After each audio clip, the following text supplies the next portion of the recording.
मैं सुमित्रा चोपड़ा। ये- राष्ट्रबंधन जी, नमस्कार। मास्टर, मैं सभी का आप इस ध्यान ग्रुप में बहुत बहुत वेलकम करती हूँ और आप सभी से अनुरोध करती हूँ कि आज मैं आपके बीच में से ही एक मास्टर को ध्यान कराने के लिए इनवाइट करना चाहती हूँ। तो कौन अपनी विलिंगनेस से आना चाहेगा? हैंड रेज कीजिए।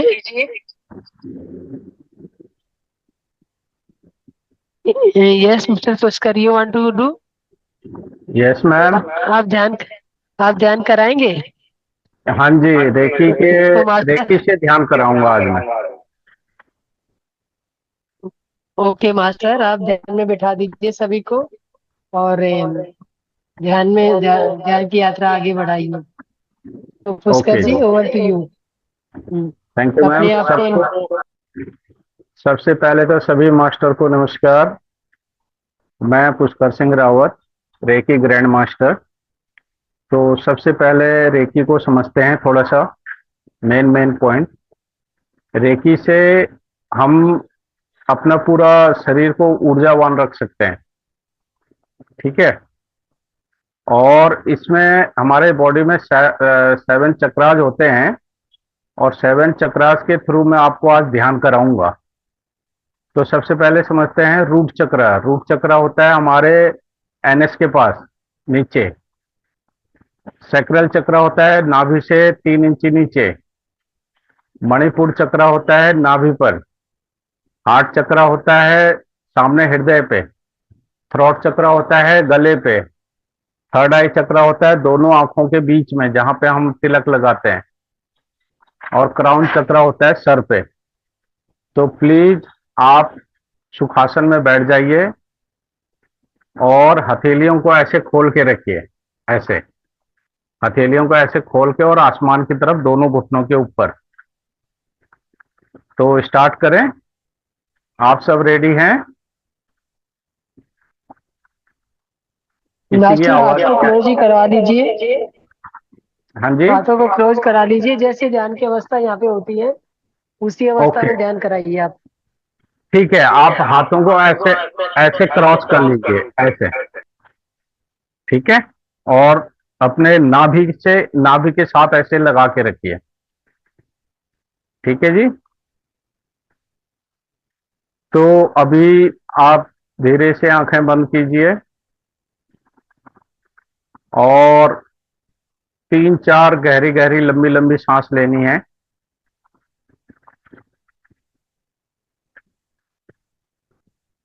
3 4 सांस लेने के बाद अपना ध्यान मूलाधार चक्र पे रखना है। अपना पूरा ध्यान मूलाधार चक्र पर। मैम बीच में कोई मास्टर, सभी अपनी वीडियो ऑन कर लीजिए। बीच में वीडियो म्यूजिक। सभी ऑन कर लीजिए, यात्रा अच्छे से जाए। प्लीज वीडियो ऑन कर लीजिए, अपने आप को म्यूट कर लीजिए।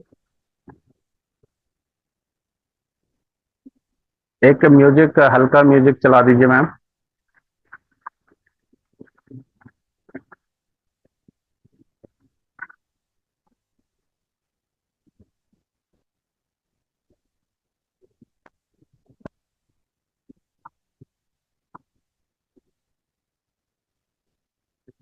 पूरा ध्यान, पूरी चेतना मूलाधार चक्र पर। सांसों की गति धीमी। पूरा ध्यान मूलाधार चक्र पर।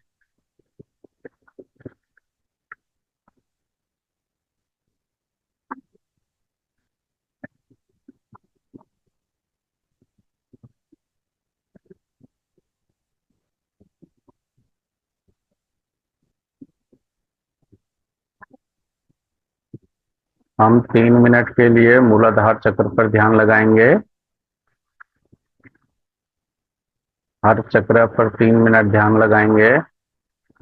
पूरा ध्यान, पूरी चेतना आपके मूलाधार चक्र पर। महसूस कीजिए कि ऊर्जा हमारे क्राउन चक्र से होते हुए हमारी स्पाइनल कॉर्ड के थ्रू रूट चक्र तक जा रही है।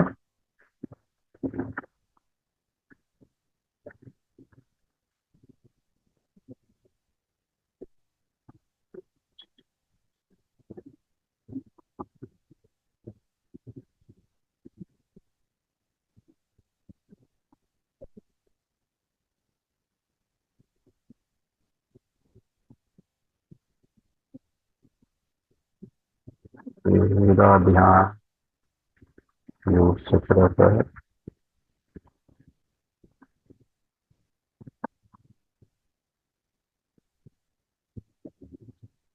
हल्की सांस में धीरे धीरे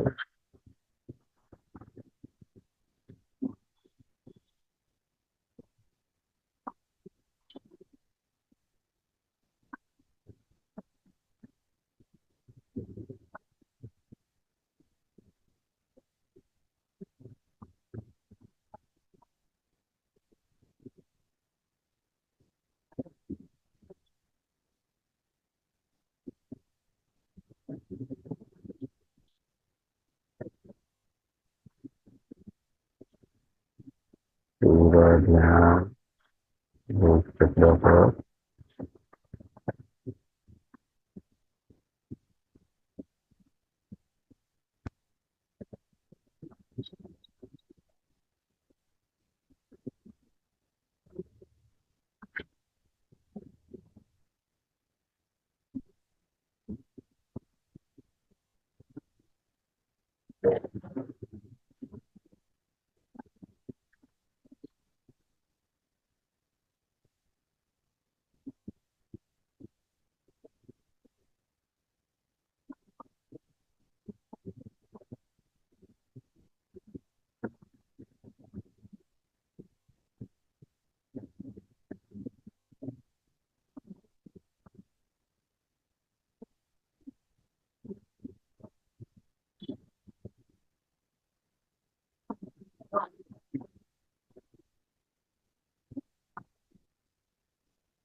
पूरा ध्यान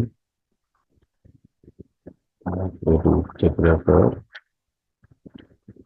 प्राण चक्र से ऊर्जा आ रही है, आपके रूट की हड्डी से होते हुए रूट चक्र पर,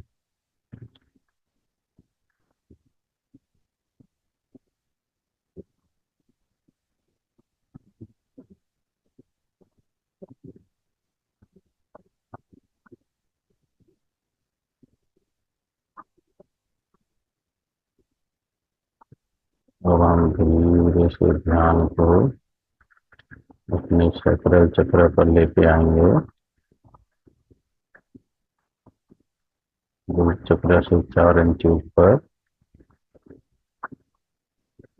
जिसका ऑरेंज कलर है, ऑरेंज कलर पर पूरी ध्यान और थोड़ी अपनी आवाज बढ़ाइए मास्टर।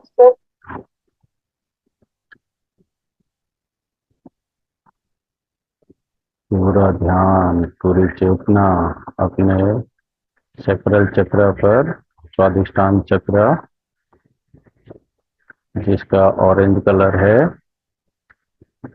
आप महसूस कीजिए, ऑरेंज कलर देखिए और महसूस कीजिए। नाभि से 3 अंगुल नीचे, पूरा ध्यान पूरी चेतना अपने सैक्रल चक्र पर।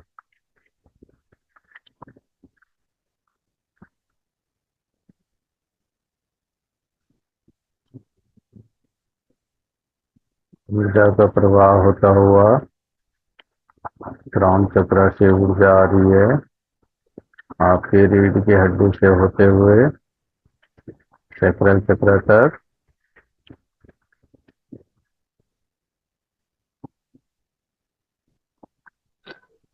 महसूस कीजिए पूरा ध्यान, पूरी चेतना आपके चक्र चक्र से होनी चाहिए।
पूरा ध्यान आपका चक्र चक्र पर।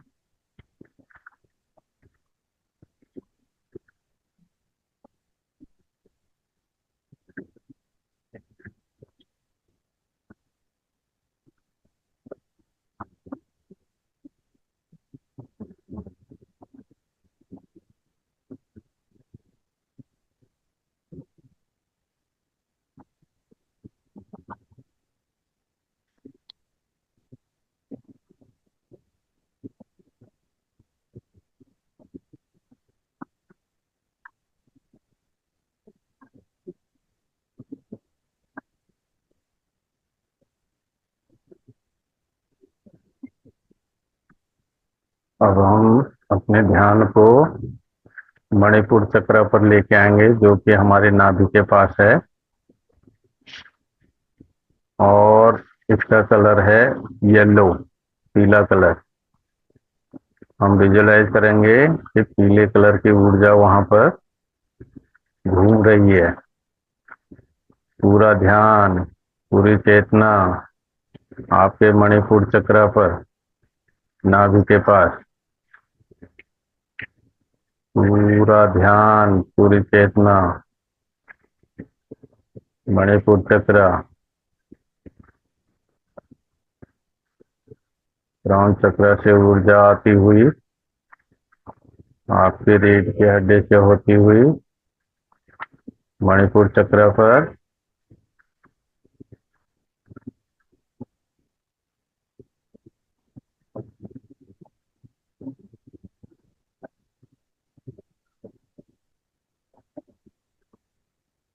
पूरा ध्यान आपका मणिपुर चक्र पर।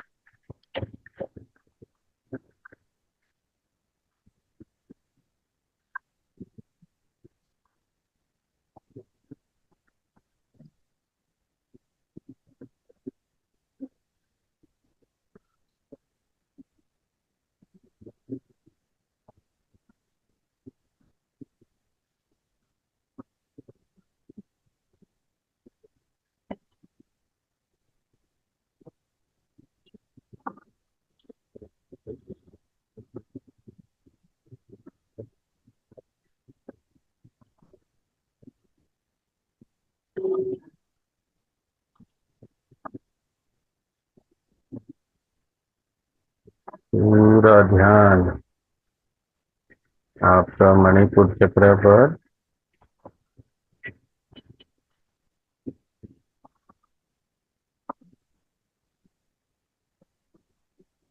पूरा ध्यान आपका मणिपुर चक्र पर।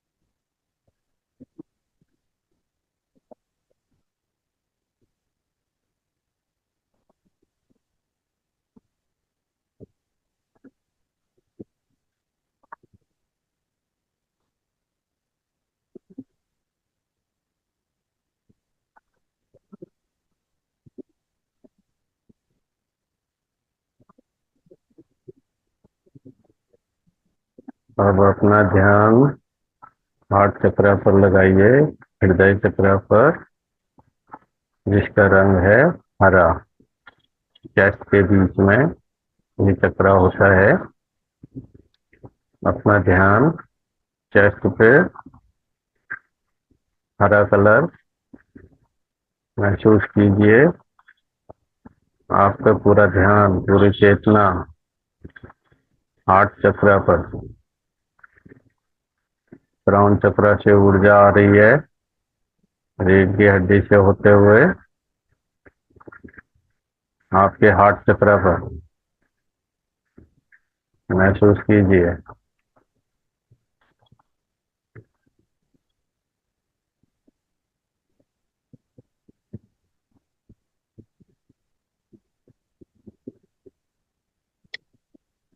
पूरा ध्यान, पूरी चेतना आपके हार्ट चक्र पर। इसका ग्रीन कलर होता है, विजुलाइज कीजिए कि ग्रीन कलर की एक रोशनी वहां पर दिखाई दे रही है।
आपका पूरा ध्यान, पूरी चेतना हार्ट चक्र पर।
अब अपना ध्यान थ्रोट चक्र पर लेके जाएंगे, विशुद्धि चक्र, जो कि हमारे गले में होता है, और इसका रंग है गहरा नीला, ब्लू कलर का। विशुद्धि चक्र गले पर, अपना पूरा ध्यान, पूरी चेतना विशुद्धि चक्र, नीले रंग की लाइट रोशनी वहां पे महसूस करें, देखें। पूरा ध्यान विशुद्धि चक्र पर, जो कि आपके गले में है, बिल्कुल गले के जड़ में नीले रंग की ऊर्जा महसूस करें।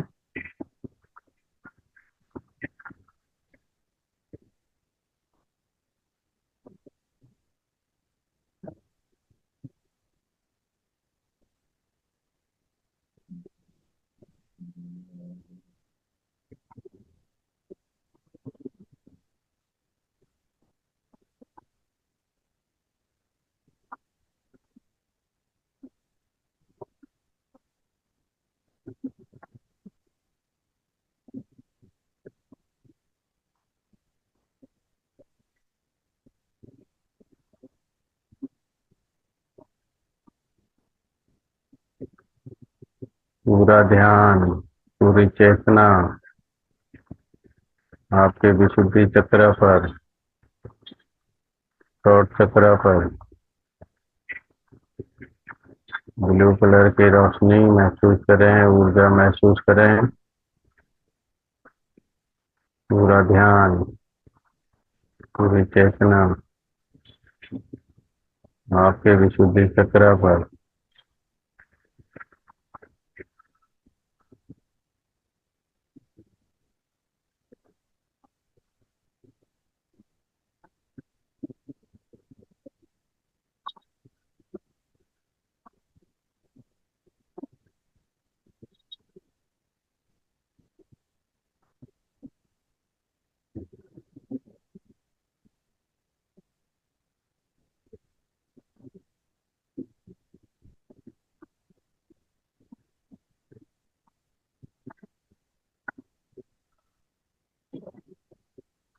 नहीं वो तो मैं मेरी बात होगी ना।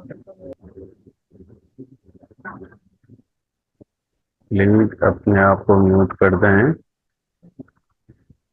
अपने आप को म्यूट कर दें प्लीज। पूरा ध्यान, पूरी चेतना आपके थ्रोट चक्र,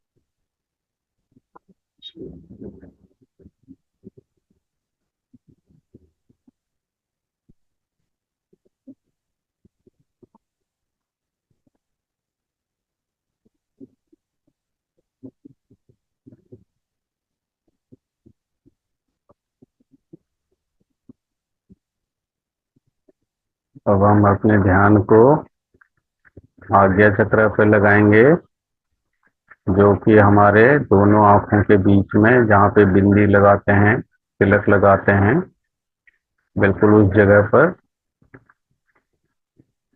मैम, ओम मंत्र की चैंटिंग लगा सकते हैं अभी आप?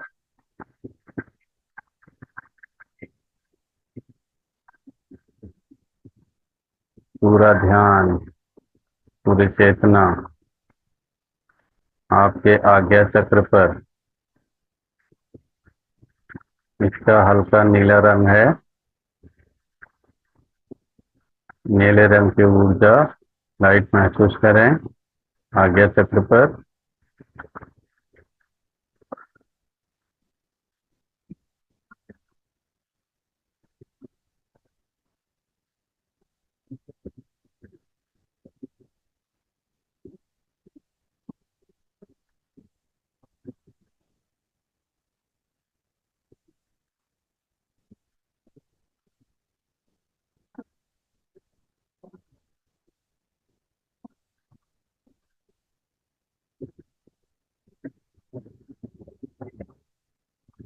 पूरी ऊर्जा आपके क्राउन चक्र से आज्ञा चक्र तक, ऊर्जा का प्रवाह होते हुए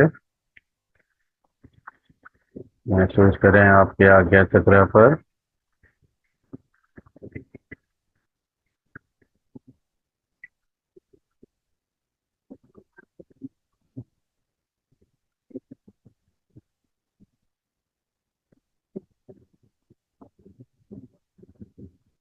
पूरा ध्यान, पूरी चेतना आपके आज्ञा चक्र पर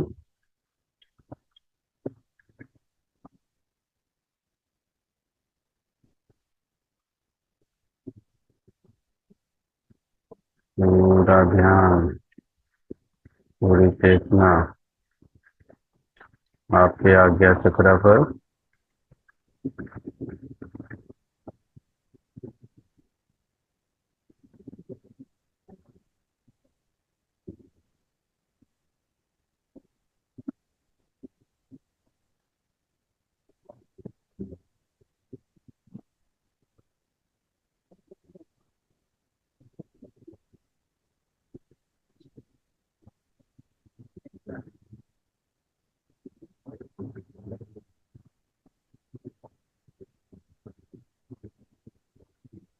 पूरा ध्यान, पूरी चेतना आपके आज्ञा चक्र पर,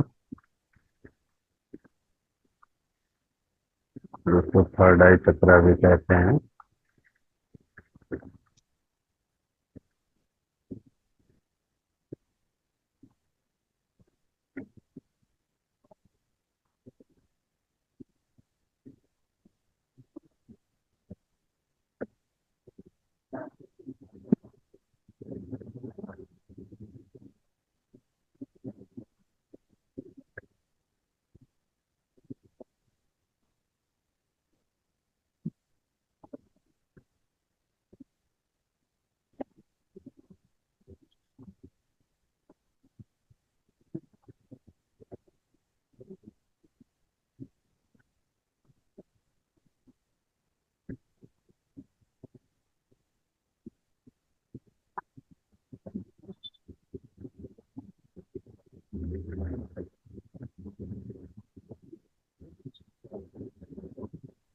यस मास्टर, आखिरी 5 मिनट।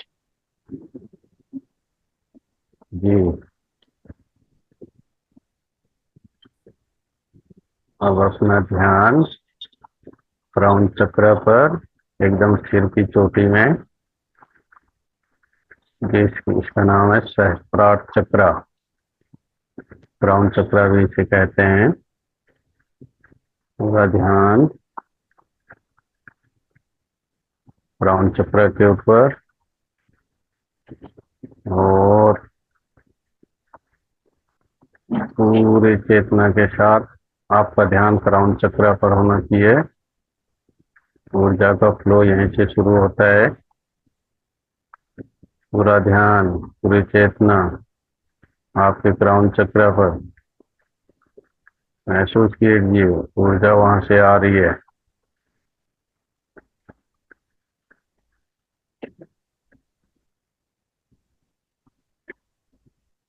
पूरा ध्यान, पूरी चेतना आपके क्राउन चक्र पर।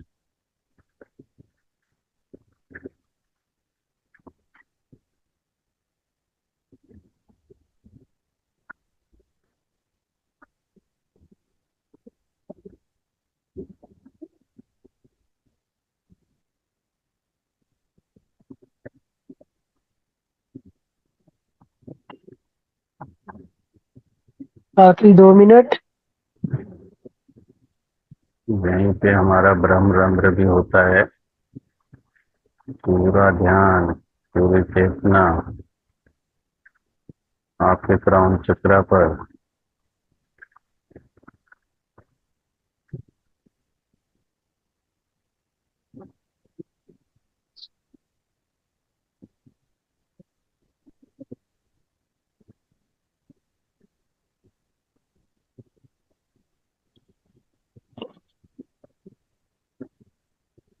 पूरा ध्यान आपके क्राउन चक्र पर होना।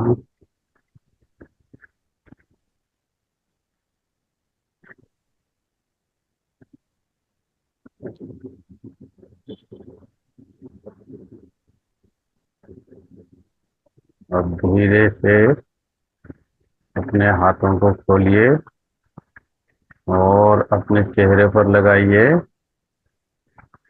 धीरे से अपने हाथों को खोलिए, अपने चेहरे पर लगाइए, और धीरे से चेहरे के हाथों के अंदर ही आंखें खोलिए।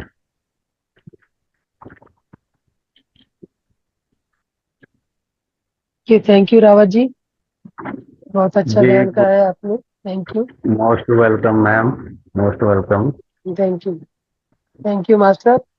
आज मास्टर हमारे थैंक बीच यू। में डॉक्टर रमाकांत शर्मा आएंगे आपकी आगे की यात्रा को ज्ञान समग्र जीवन शैली के बारे में बताने के लिए। तो आइए हम सब मिलके रमाकांत से जी का वेलकम करते हैं। और रमाकांत जी अजय पेशे से एक डॉक्टर हैं और अब वो अभी भी राजस्थान में तो मतलब आयुर्वेदिक हॉस्पिटल में डॉक्टरी वो कर रहे हैं, प्रैक्टिस कर रहे हैं। और बाकी का वो अपना परिचय खुद ही देंगे। रमाकांत जी, ओवर टू यू रमाकांत जी। इस मंच पे बहुत बहुत स्वागत है आपका। तो मास्टर थैंक यू। सभी तालियों के साथ रमाकांत जी का वेलकम कीजिए। ओवर टू यू रमाकांत जी। जी। आ, आप लोग सुन पा रहे हैं मुझे? आवाज आ जी रही जी है? जी प्लीज एक मास्टर बार जी। बता देंगे। जी जी जी सुन पा रहे जी मास्टर। जी, आवाज बहुत अच्छी आ रही है। Thank you. आप सभी का बहुत बहुत धन्यवाद। स्वास्थ्य से संबंधित चर्चा एक्चुअली आजकल बहुत आवश्यक हो गई है। हमारा नेचुरोपैथी का योगा, लाइफस्टाइल मॉडिफिकेशन और डाइट थेरेपी का काम है। जयपुर के पास में बस्सी है। बस्सी मास्टर में सभी अपने प्लीज अपने आप को म्यूट म्यूट कर दीजिए।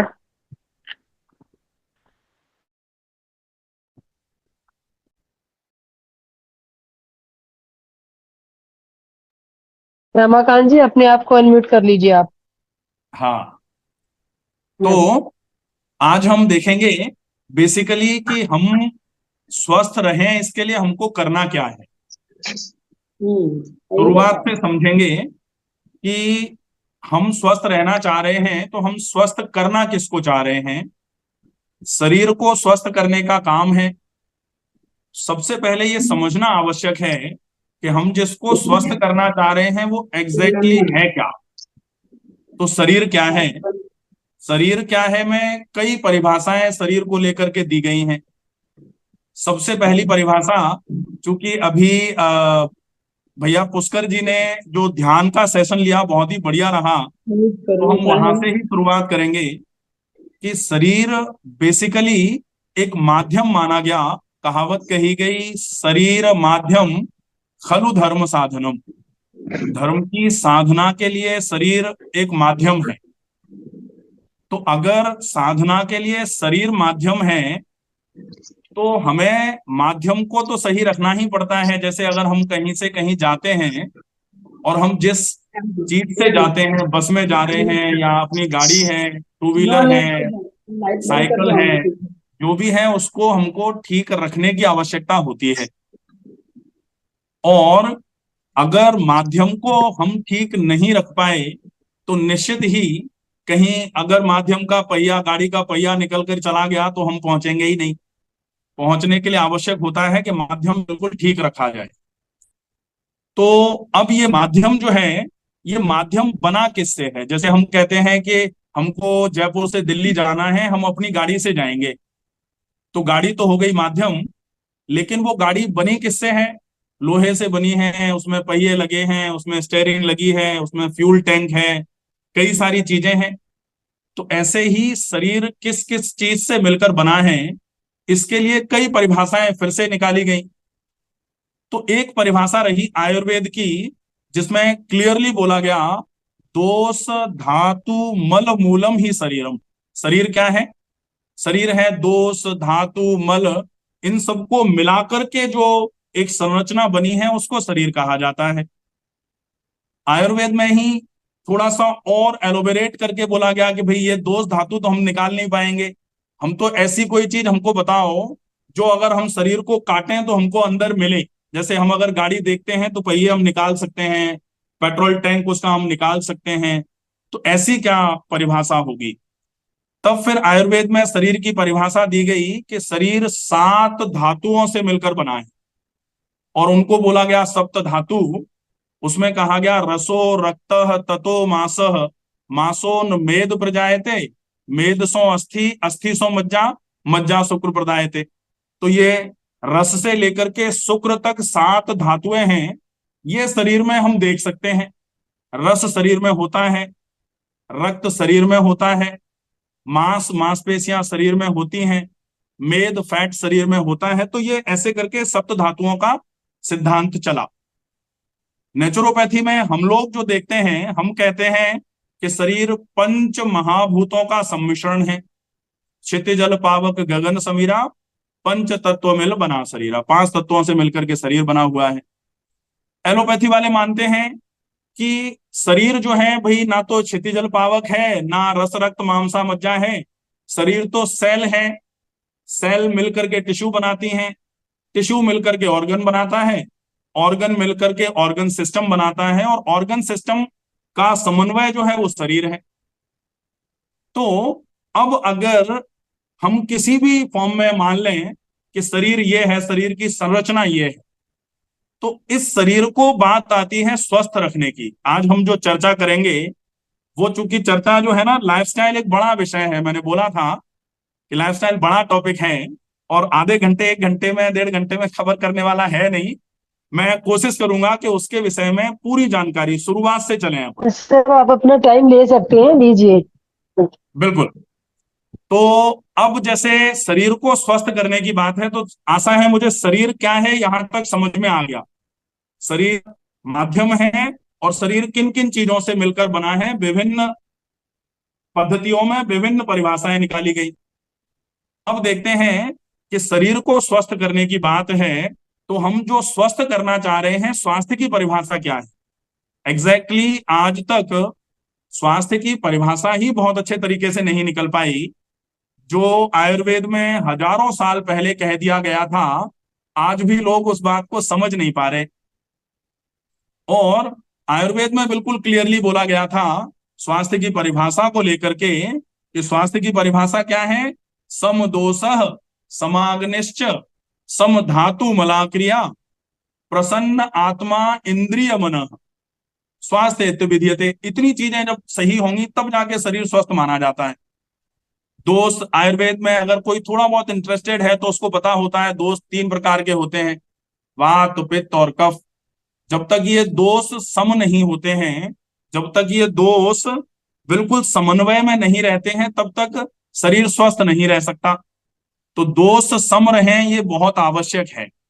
अगर दोष सम नहीं होंगे, आयुर्वेद में तो रोग की परिभाषा ही लिखी गई, रोगस्तु दोष वैषम्यम। रोग तब होगा जब दोषों में विषमता आती है।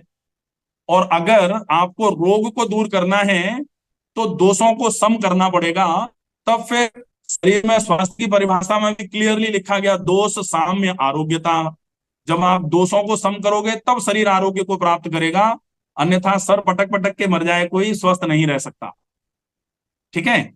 तो सम दोष, आयुर्वेद की परिभाषा में, स्वास्थ्य की परिभाषा में क्लियर लिखा गया, सम दोष, दोष सम होने चाहिए। समाग्निश्च, अग्नि सम होनी चाहिए। आजकल क्या है, या तो किसी की अग्नि बढ़ गई है जिसको दीर्घाग्नि बोलते हैं, जिसको गैस्ट्राइटिस बोला जाता है, पेट भारी है, गर्दन में दर्द है, सिर भारी हो रहा है, आंखों में जलन हो रही है, चिड़चिड़ापन आता चला जा रहा है, काटने को दौड़ रहा है इंसान। तो ये जो चीजें हैं ये दीर्घाग्नि के रोग हैं, जब पित्त बढ़ता है, पित्त वृद्धि। अगर दोष बढ़ जाएगा तो प्रॉब्लम करेगा, तो अग्नि जो है अगर बढ़ जाएगी तो डेफिनेटली प्रॉब्लम करेगी, और अग्नि अगर कम हो जाएगी तो भी प्रॉब्लम करती है। तो अग्नि भी सम होनी चाहिए, समाग्निश्च। फिर बोला गया सम धातु मल क्रिया, धातु सम होनी चाहिए, मल सम होना चाहिए, और कर्म भी, क्रियाएं भी शरीर की सम होनी चाहिए। तब जाके तो शारीरिक रूप से हम स्वस्थ रह सकते हैं। और इसके साथ बात यहां छोड़ी नहीं, बोला प्रसन्न आत्मा इंद्रिय मन। जो अभी बात चल रही थी कि मेडिटेशन किया जाए, मेडिटेशन आत्मा और मन को प्रसन्न करने का काम है, इंद्रियों को समन्वय में रखने का काम है, इसलिए हमको मेडिटेशन की आवश्यकता होती है।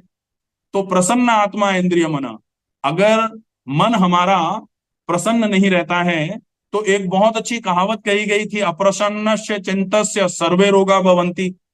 अगर मन प्रसन्न नहीं है, अप्रसन्नता मन में है, या फिर चिंता मन में है, तो फिर निश्चित मान लीजिए, चिंता के लिए कहा जाता है चिंता चिता समानसी मगर भिन्न है सार, एक जलाए नित्य ही एक एक ही बात। तो चिंता तो बड़ी समस्या है, आजकल स्ट्रेस इंड्यूस्ड डिजीजेस बहुत ज्यादा हो रही हैं।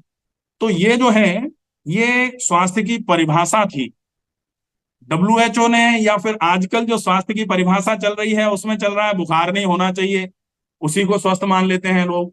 दर्द नहीं होना चाहिए, उसी को स्वस्थ मान लेते हैं लोग। तो केवल ये स्वस्थ स्वास्थ्य की परिभाषा नहीं मानी जा सकती। ठीक है, अब हम देखेंगे कि अगर स्वास्थ्य की परिभाषा ये है तो हम स्वस्थ शरीर के लक्षण किसको माने। हम कैसे जाने कि हम स्वस्थ हैं भी कि नहीं है। क्या ऐसी गड़बड़ी हो जाती है या क्या ऐसे लक्षण हैं जो हमारे शरीर में आ रहे हों तो हम स्वस्थ हैं। उसके लिए भी बहुत अच्छा एक स्लोगन लिखा गया। अगर हम केवल उस स्लोगन को याद कर लें तो, या फिर स्लोगन याद मत करिए, आप तो लिख के रख लीजिए एक पेपर पर। ये 7-8 लक्षण हैं, इनको लिख करके दीवार पर चिपका लिया जाए और हर सप्ताह एक बार इन लक्षणों को जरूर पढ़ा जाए, ताकि हम सजग रहें कि ये लक्षण अगर स्वास्थ्य के हैं, इन लक्षणों में से एक या एक से अधिक लक्षण अगर बिगड़ रहे हैं, मतलब थोड़ा सा हमको ध्यान देने की आवश्यकता पड़ गई है। उन लक्षणों में पहला लक्षण होता है सर्वदेहे च उष्णस्य समता। पूरे देह की उष्णता जो है, तापमान जो है, वो लगभग सम होना चाहिए। एकदम ऐसा नहीं होना चाहिए कि माथा बिल्कुल जला जा रहा है आग की तरह और पैर बिल्कुल ठंडे पड़े हुए हैं। हालांकि कहा जाता है कि सिर ठंडा, पेट नरम और पैर गर्म। तो सिर ठंडा का मतलब यह नहीं होता कि सिर्फ बर्फ के जैसा ठंडा हो और पैर बिल्कुल आग की तरह गर्म रहे।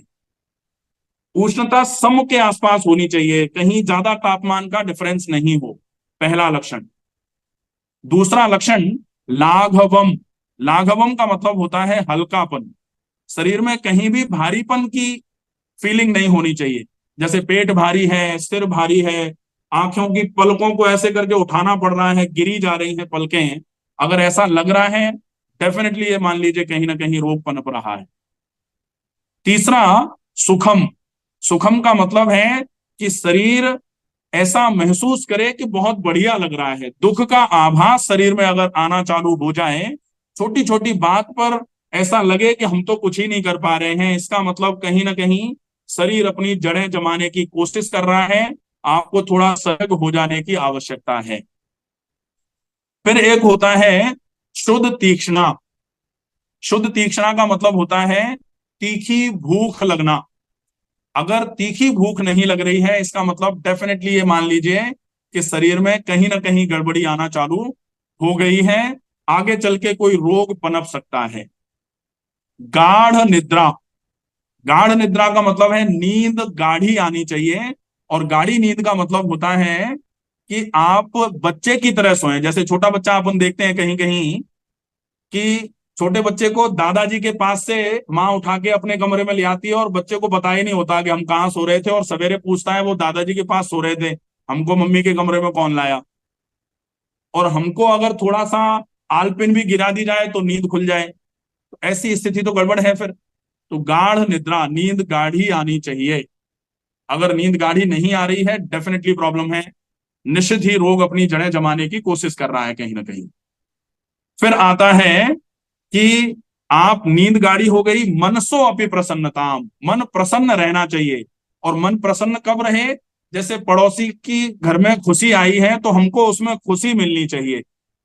और अगर हमको कहीं थोड़ा बहुत भी जेलस फीलिंग आ रही है किसी से भी, डेफिनेटली ये मान लीजिए कि आज के लाइफस्टाइल में तो ऐसा माना जाता है कि ये तो संभव सी बात है, दूसरों की प्रगति देख करके जलन तो होती ही है।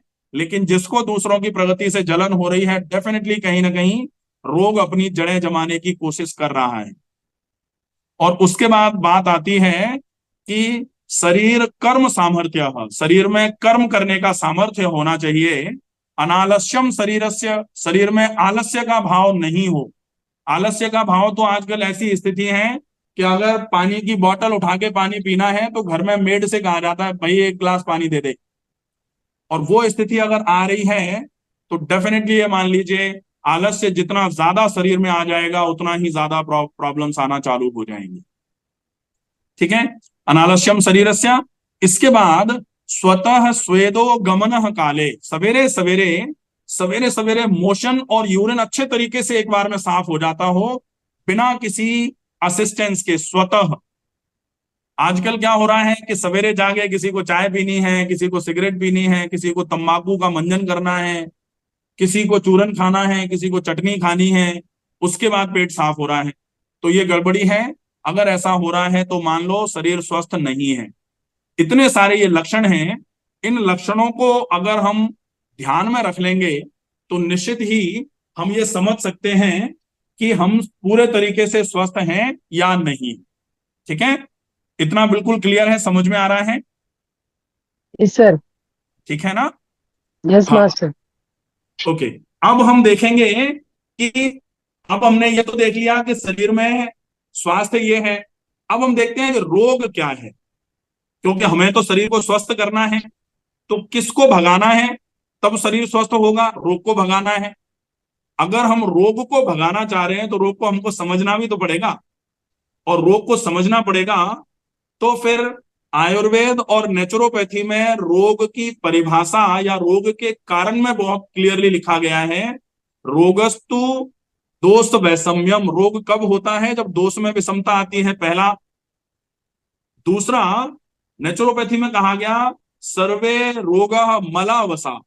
शरीर में सारे के सारे रोग तब होते हैं जब शरीर में मल का वास होता है, शरीर में गंदगी जमती है। और अगर शरीर में गंदगी जमी तो डेफिनेटली रोग होना चालू हो जाते हैं। आयुर्वेद में बहुत पुराने समय में कहा गया था सर्वेसाम रोगानाम निदानम कुपिता मला। मतलब आपको कोई डायग्नोसिस कराने की जरूरत नहीं है।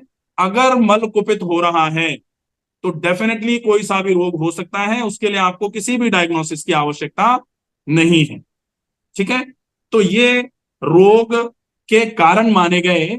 और अब रोग को खत्म करने का उपाय जो है आयुर्वेद में ही बहुत क्लियरली लिखा गया, शुद्धो देहा मनश्चयस्य सह जीवती वर्ष शतम।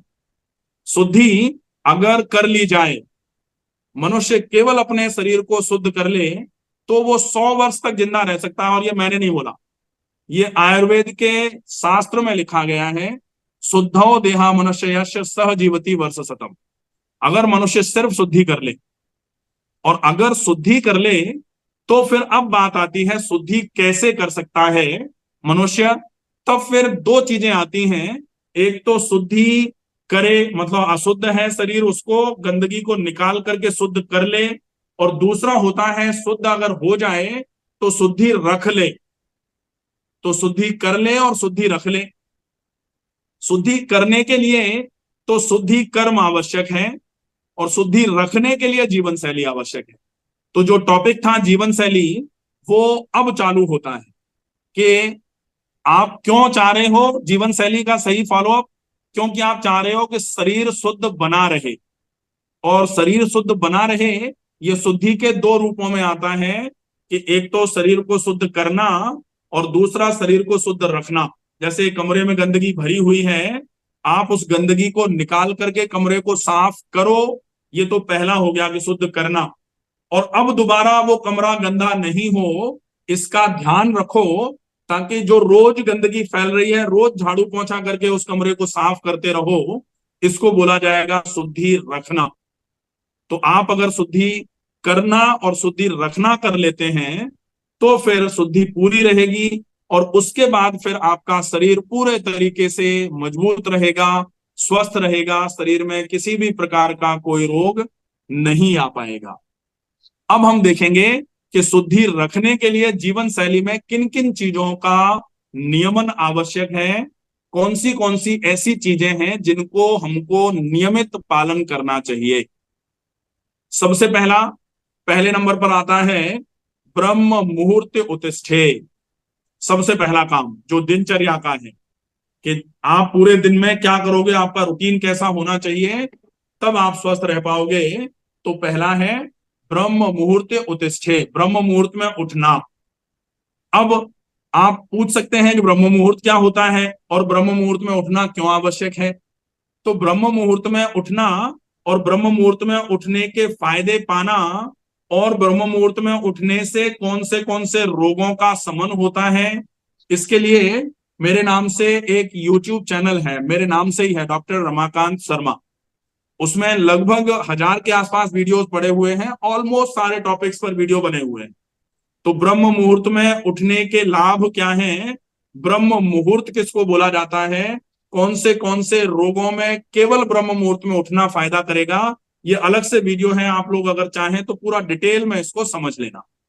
ठीक है, तो ब्रह्म मुहूर्त उत्तिष्ठे, पहला अगर आप स्वस्थ रहना चाहते हो तो सबसे पहले ब्रह्म मुहूर्त में उठना चालू कर देना चाहिए।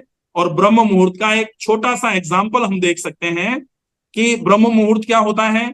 तो हम सभी जानते हैं कि पूरे 24 घंटे को 8 प्रहर में डिवाइड किया गया है, ये तो हम सब जानते हैं कि नहीं जानते हैं, उंगली ऊपर कर सकते हैं जो लोग जानते हैं कि 24 घंटे को कितने प्रहर में डिवाइड किया गया है, 8 प्रहर में।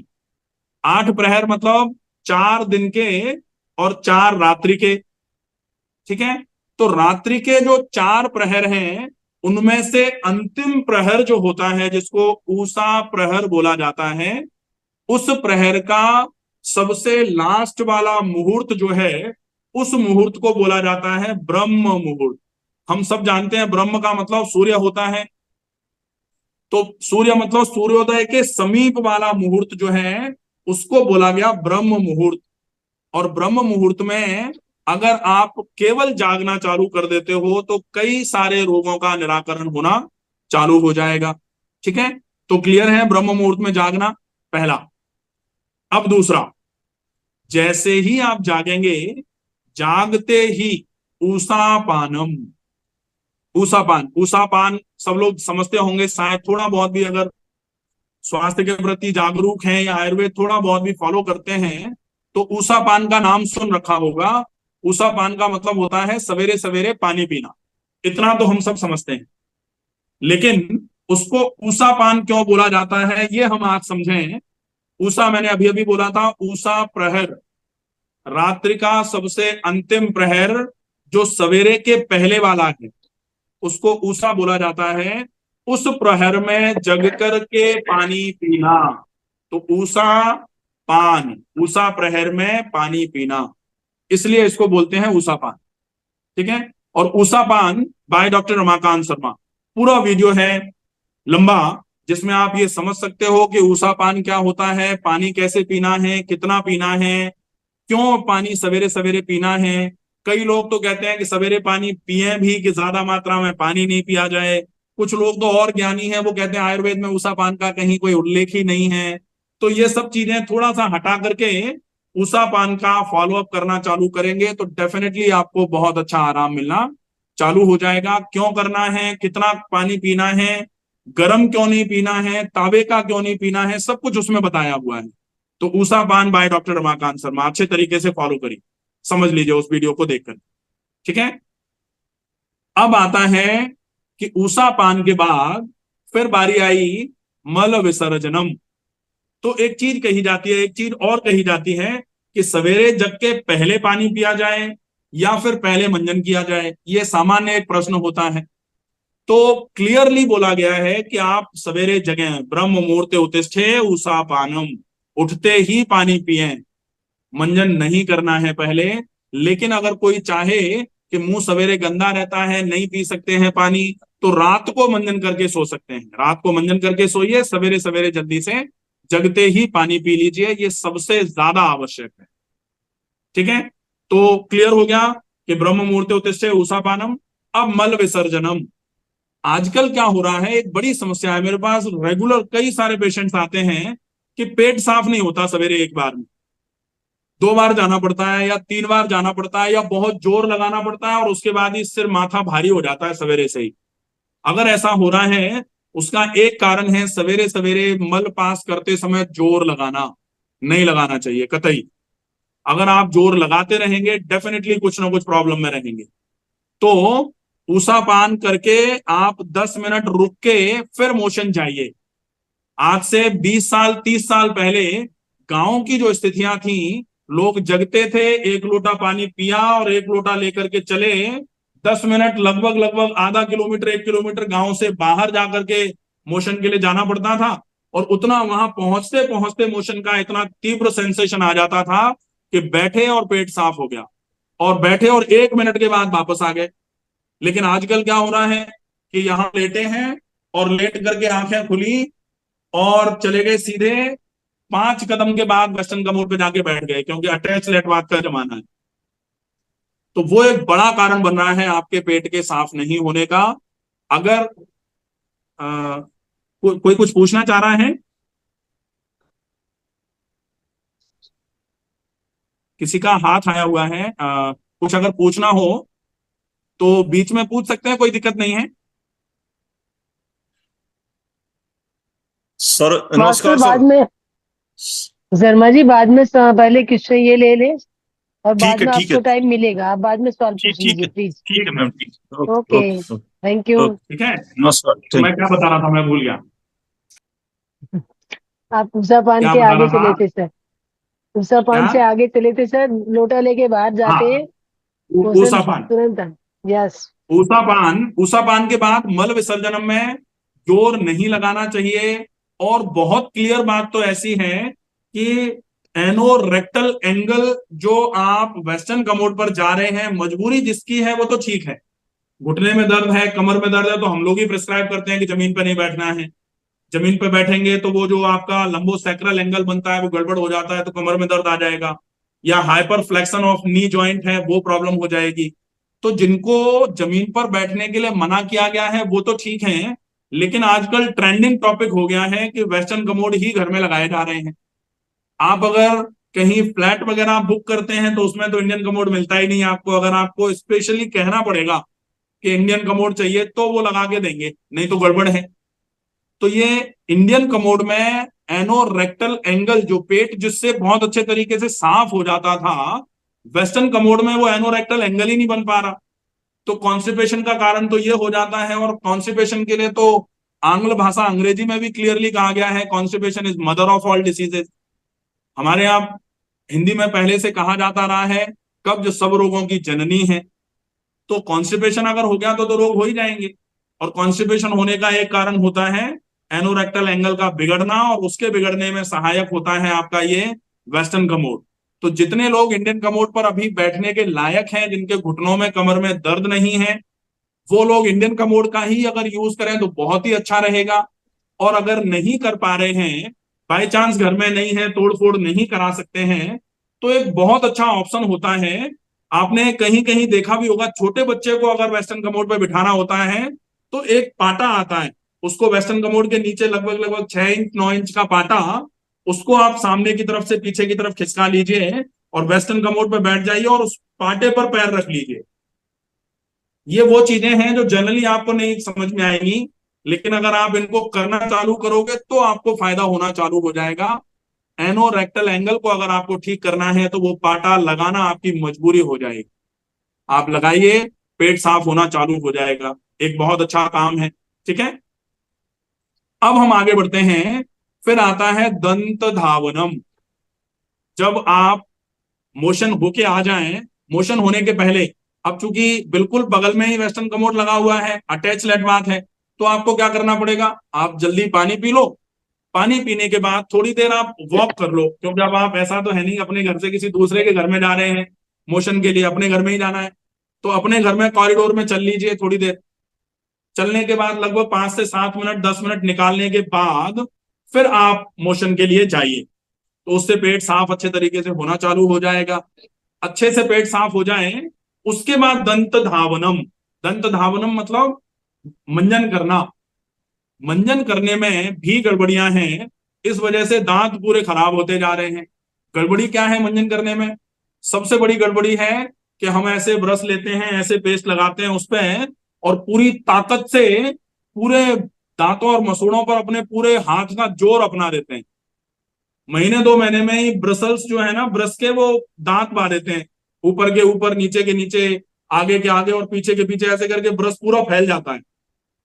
अगर ऐसा आप कर रहे हो तो आप अपने ऊपर के दांतों के मसूड़ों को ऊपर, नीचे के दांतों के मसूड़ों को नीचे शिफ्ट करते जा रहे हो, और आपकी जड़ें दांतों की निकलना चालू हो जाएंगी। सेंसिटिविटी आने का कारण सबसे बड़ा ये है।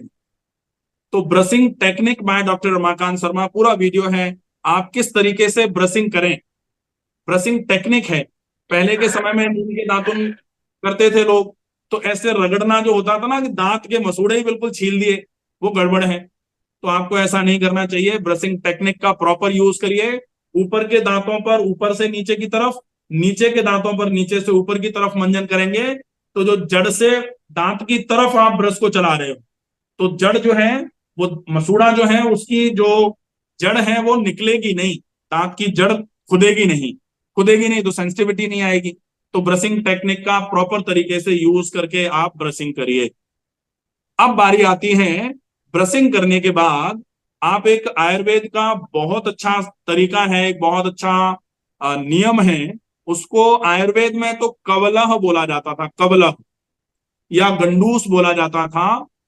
अब उसको ऑयल पुलिंग के नाम से जाना जाता है, शायद आप लोग जानते होंगे। ऑयल पुलिंग मतलब 1 चम्मच सरसों का तेल यस। मुंह में भर के जोर से मुंह में चलाना, इतनी जोर से चलाना कि वो पूरे मुंह में जो भी दांतों के बीच में गंदगी फंसी हुई है, मसूड़ों में गंदगी है, जीभ पर गंदगी है, गालों पर कुछ चिपका हुआ है, गले में कुछ फंसा हुआ है, वो सब पूरा का पूरा साफ भी हो जाए और हर जगह प्रॉपर ऑयलिंग हो जाए अंदर। ये जो ऑयल पुलिंग है, लोग कहते हैं कि ऑयल पुलिंग तो जब छाले हो जाए तब करनी चाहिए। ऑयल पुलिंग नियमित की जाने वाली क्रिया है, रोज कर सकते हैं सवेरे मंजन करने के बाद। अब लोग कहते हैं मंजन करने के बाद क्यों, पहले कर लें उसके बाद मंजन कर लें तो क्या है। तो पहले मंजन कर लो अच्छे तरीके से, मुंह की गंदगी जो है पहले जनरली साफ कर लो, उसके बाद ऑयल पुलिंग होनी चाहिए। ऑयल पुलिंग कर ली, ऑयल पुलिंग करने के बाद फिर आप उस तेल को थूक देंगे, उस तेल को बाहर फेंक दिया। उस तेल को बाहर फेंकने के बाद फिर आप सादे पानी से कुल्ले गरारे कर लीजिए। कुल्ले गरारे करने के बाद फिर आपको नस्य करना है। नस्य मतलब नाक में घी लगाना। ये वो चीजें हैं, शायद मुझे लगता है एक भी चीज अभी तक ऐसी नहीं आई जो आप घर में नहीं कर सकते, सब घर में कर सकते हैं।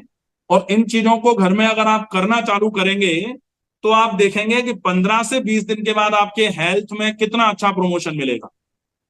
ठीक है। नस्य, अब नस्य आज से 5000 साल पहले आचार्य बागभट्ट जी ने नस्य को बोला था, उस समय प्रतिमर्श नस्य। प्रतिमर्श नस्य का मतलब दिन में 4-5 बार नाक में घी लगा लेना, ऐसे।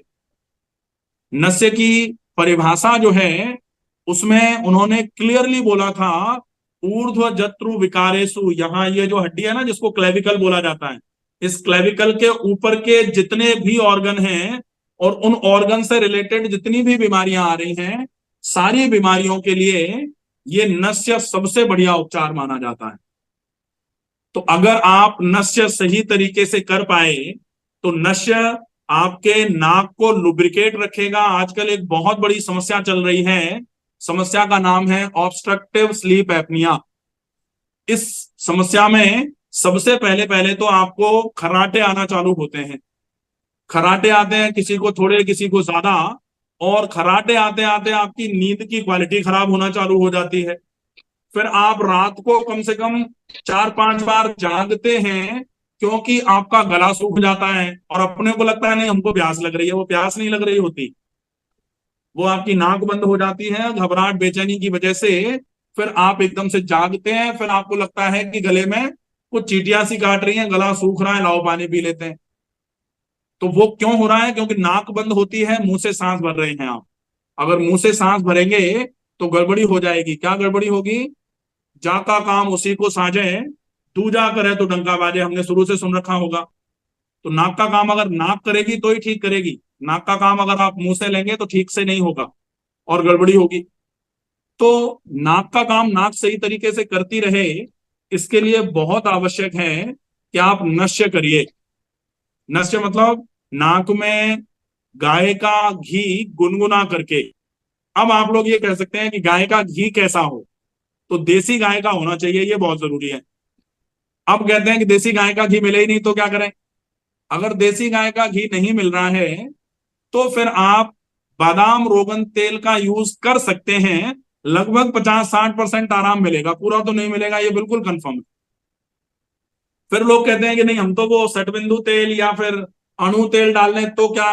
तो अणु तेल और सटबिंदु तेल औषधि हैं, औषधि दिनचर्या नहीं मानी जा सकती। ठीक है, जैसे गर्म पानी पीना औषधि है, उसको दिनचर्या में नहीं डाला जा सकता।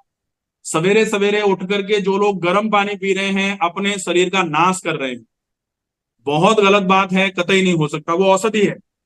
और ऐसे ही यहाँ अणु तेल और सटबिंदु तेल डालना औषधि है। कोई रोग हो तब आप डाल सकते हैं। नियमित जो नस्य की बात जो आचार्य बागवट ने करी थी वो अणु तेल की नहीं करी थी, वो केवल स्नेहन के लिए बोला था, नाक में चिकनाई पहुंचे। सबसे बढ़िया चिकनाई घी में होती है। अब घी को कैसे तैयार किया जाए, चिकनाई घी की कब मेंटेन बनी रहती है, इसके लिए आप नस्य by doctor Ramakant Sharma video है, उसको अच्छे तरीके से देख सकते हैं। ठीक है, ऑयल पुलिंग का भी वीडियो है, सारे वीडियोस मिल जाएंगे। अब हम देखें, नस्य हमने कर लिया, नस्य करने से नाक को खोल लिया। अब नाक खुल गई तो हम क्या करेंगे, अब पूरे शरीर में ऑक्सीजन पहुंचाना है। आजकल अभी शायद बीच में अगर आप लोग जैसे हेल्थ से रिलेटेड न्यूज पढ़ते हैं तो कुछ लोगों ने पढ़ा होगा कि लैंसेट ग्लोबल हेल्थ जो रिपोर्ट है वो आई है, अभी 5-7 दिन पहले की बात है। उसमें उन्होंने लैंसेट ग्लोबल जो मैगजीन है हेल्थ की, उन्होंने एक रिसर्च पेपर निकाला है और वो कह रहे हैं कि more than 50% of adult population in India ये फिजिकली अनफिट हो गए हैं। और ग्लोबल हेल्थ रिपोर्ट है तो ये गलत नहीं हो सकती। वो कह रहे हैं कि more than 50% population of adult adult population in India is physically unfit due to lack of physical activity. तो due to lack of physical activity का मतलब क्या है, शारीरिक श्रम या शारीरिक व्यायाम नहीं करने की वजह से जो भारतीय युवा लोग हैं, अभी हम बीच में सुन भी रहे होंगे कि भारतीय युवाओं को तो पता नहीं क्या ही हो गया है, डीजे पे नाच रहे थे और हार्ट अटैक आ गया, ट्रेडमिल पर दौड़ रहे थे और हार्ट अटैक आ गया, शादी में थोड़ा बहुत उछल कूद करी थी और हार्ट अटैक आ गया, जिम में गए थे हार्ट अटैक आ गया। ये सब आपने सुना होगा। रीजन, कुछ लोग कह रहे हैं कि कोविड की वजह से हो गया, कुछ लोग कह रहे हैं कोविड की वैक्सीन की वजह से हो गया, लेकिन जो मूल कारण है वो आज भी लोग मानने को तैयार नहीं है। समझ तो रहे हैं, मूल कारण है काम नहीं करने की मन की प्रवृत्ति। मन ये कहता है कि पूरे दिन राजाओं की तरह चुपचाप बैठे रहें, कतई हमको तो कोई ये भी नहीं कहे कि पानी भी अपने हाथ से पी लो। जब तक ये प्रवृत्ति बनी रहेगी तब तक स्वस्थ नहीं हुआ जा सकता, क्योंकि ये चीज भगवान श्री कृष्ण ने बोली थी, मैंने नहीं बोली। भगवान श्री कृष्ण ने गीता का उपदेश जब दे रहे थे अर्जुन को, तब बहुत क्लियरली बोला था, युक्ताहार विहारस्य युक्त स्वप्न युक्ताहार विहारस्य युक्त चेष्टस्य कर्मसु युक्त स्वप्नावबोधस्य योगो भवति दुःखः। तो जो युक्त आहार और विहार दोनों की बात करी गई थी कि आहार भी ठीक हो, विहार भी ठीक होना चाहिए। आहार तो ठीक नहीं, बहुत ठीक है, और बहुत मतलब इतना ठीक है कि इतना ठीक होना ही नहीं चाहिए था। लेकिन विहार बिल्कुल भी ठीक नहीं है। विहार का मतलब व्यायाम या श्रम। अब श्रम तो है नहीं, क्योंकि श्रम तो सब, मेरा ही काम पूरे दिन बैठ के पेशेंट देखना है, सवेरे से लेके शाम तक इसी तरह मुंह चलाना है। लेकिन इस काम को करते करते अगर हम सवेरे शाम व्यायाम नहीं करें तो फिर डेफिनेटली बीमारी जड़ बनाना चालू कर देगी शरीर में। शरीर में अगर एक बार बीमारी आ गई तो उसको हटाने में बहुत मेहनत लगती है। अगर बीमारी नहीं है शरीर में तो उसको बहुत आसानी से मैनेज किया जा सकता है। तो व्यायाम अति आवश्यक है। अगर व्यायाम नहीं करेंगे तो निश्चित ही गड़बड़ी होगी। व्यायाम कंपलसरी करना है। अब व्यायाम में लोग कहते हैं कि व्यायाम हम तो कर ही नहीं सकते, हम तो टहल ही नहीं सकते, हमारे तो घुटनों में दर्द है। तो ये बात कि केवल टहलना ही सारे व्यायाम हैं, ऐसा तो है नहीं। व्यायाम तो हर व्यक्ति के लिए अनेक प्रकार के व्यायाम हैं। आप अगर टहल नहीं सकते क्योंकि घुटनों में दर्द है तो आपके लिए अलग व्यायाम होगा। आप अगर बैठ करके कमर को ज्यादा मोड़ना तोड़ना नहीं कर सकते क्योंकि आपको स्लिप डिस्क हो गई है, पीआईवीडी हो गया है, तो आपके लिए अलग से व्यायाम होगा। आप अगर मान लो आगे नहीं झुक सकते क्योंकि आपको हाइटल हर्निया हो गया है तो आपके लिए अलग से व्यायाम हो जाएगा। आप अगर पीछे नहीं झुक सकते क्योंकि पोस्टीरियर बल्ज हुआ है आपके लंबोसैक्रल रीजन में, आपके लिए अलग से व्यायाम होगा। तो स्पेसिफिक एक्सरसाइज थेरेपी होती है। आप बच नहीं सकते, आप ये नहीं कह सकते कि हमसे तो कुछ ही नहीं हो रहा। आपको निकाला जाएगा कि आप क्या कर सकते हैं, आपके लिए क्या जरूरी है वो आप कर लीजिए। अभी जो आजकल चल रहा है जिसको चलन योग का माना जा रहा है, योग में 8 विशेष अंग हैं, अष्टांग योग, जो महर्षि पतंजलि जी ने लिखा। उन्होंने बहुत सिंप्लीफाइड करके कर दिया चीजों को कि आप क्या चाहते हो, आपको कहां तक पहुंचना है, तो आपको कितनी मेहनत करनी है। अष्टांग योग में उन्होंने 8 पद बनाए, यम, नियम, आसन, प्राणायाम, प्रत्याहार, धारणा, ध्यान और समाधि। तो ध्यान और समाधि, या फिर मैं कहूं कि धारणा भी, तो लगभग लगभग ये अंतरंग योग में आते हैं। योग 2 भागों में विभाजित है, एक बहिरंग योग और एक अंतरंग योग। बहिरंग योग जो कोई भी कर सकता है, जिसमें यम, नियम, आसन, प्राणायाम। मैं कहूं बहिरंग योग में यम नियम करना तो अति का दुर्लभ है, यम नियम तो होते ही नहीं है। यम का मतलब होता है सत्य, अहिंसा, आस्ते, अपरिग्रह, ब्रह्मचर्य। कौन फॉलो कर रहा है? कोई नहीं कर पा रहा। दुकान पे अगर कोई बैठा हुआ है, उसको कहो सत्य बोले, तो फिर कमाएगा कैसे? तो चीजें बड़ी गड़बड़ हैं। फिर नियम, नियम जो है उसका फॉलो कुछ कुछ किया जा सकता है, शौच, संतोष, तप, स्वाध्याय, ईश्वर प्राणिधान, ये नियम है। इनका फॉलो अप कुछ कुछ किया जा सकता है। इसके बाद आसन आता है, तो आसन के पहले लूजनिंग एक्सरसाइजेस, जॉइंट एक्सरसाइजेस, बहुत सारी चीजें चलती हैं। फिर प्राणायाम आता है, और फिर जो भी आजकल हम कर रहे हैं सब प्रत्याहार है। प्रत्याहार का मतलब अपनी इंद्रियों को बाहरी विषयों से हटा करके आंतरिक विषयों पर लगाना, ये प्रत्याहार है। अंतरंग योग होता है धारणा, ध्यान, समाधि। तो अंतरंग योग तो थोड़ा मुश्किल है, जो उसके लिए बहुत प्रैक्टिस करने की आवश्यकता होती है। बहुत प्रैक्टिस करने के बाद कोई उसका फॉलो अप कर सकता है, तो वो अगर हो जाए तो बहुत ही अच्छा रहे, बहुत बढ़िया रहेगा। तो व्यायाम बहुत आवश्यक है। आहार और व्यायाम दोनों चीजें अगर सही तरीके से फॉलो होंगी तो डेफिनेटली हम पूरे तरीके से स्वस्थ हो सकते हैं। अगर हम इन दोनों चीजों को छोड़ करके, मेरे पास कई फोन आते हैं कि सर आप तो ये बता दो कि कौन सी दवाई खा लें ताकि हमारी गैस्ट्राइटिस ठीक हो जाए। नहीं होगी। गैस्ट्राइटिस मैनेज जरूर हो सकती है दवाई से, अगर आपको ठीक करना है तो अपनी लाइफस्टाइल को ठीक करना पड़ेगा। लाइफस्टाइल को ठीक किए बिना गैस्ट्राइटिस ठीक नहीं कर सकते। अब मैं कुछ ऐसी चीजें बता देता हूं जो जनरली आप ये इतना तो फॉलो कर ही सकते हैं। कुछ 2-3 चीजें हैं जो बहुत शॉर्ट में बता देता हूं, उसके बाद आप लोग प्रश्न पूछ लेना।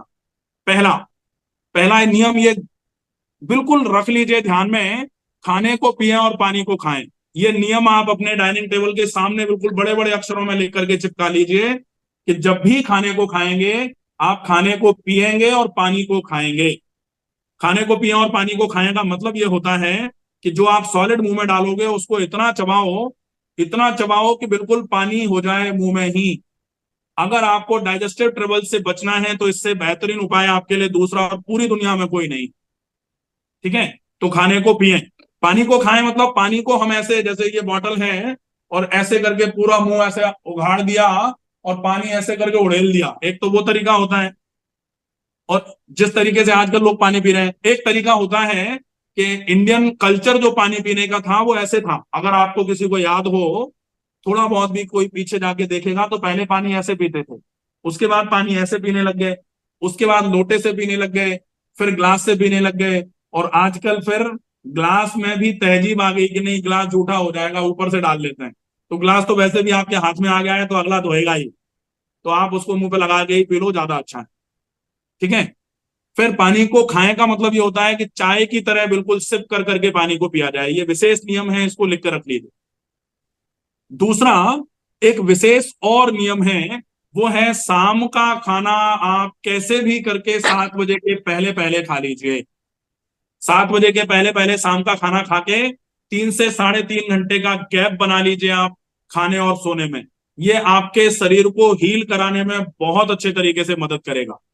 ठीक है, एक आप विशेष नियम बना लीजिए, दिन भर में कम से कम 7 से 8 गिलास पानी तो पीना ही है।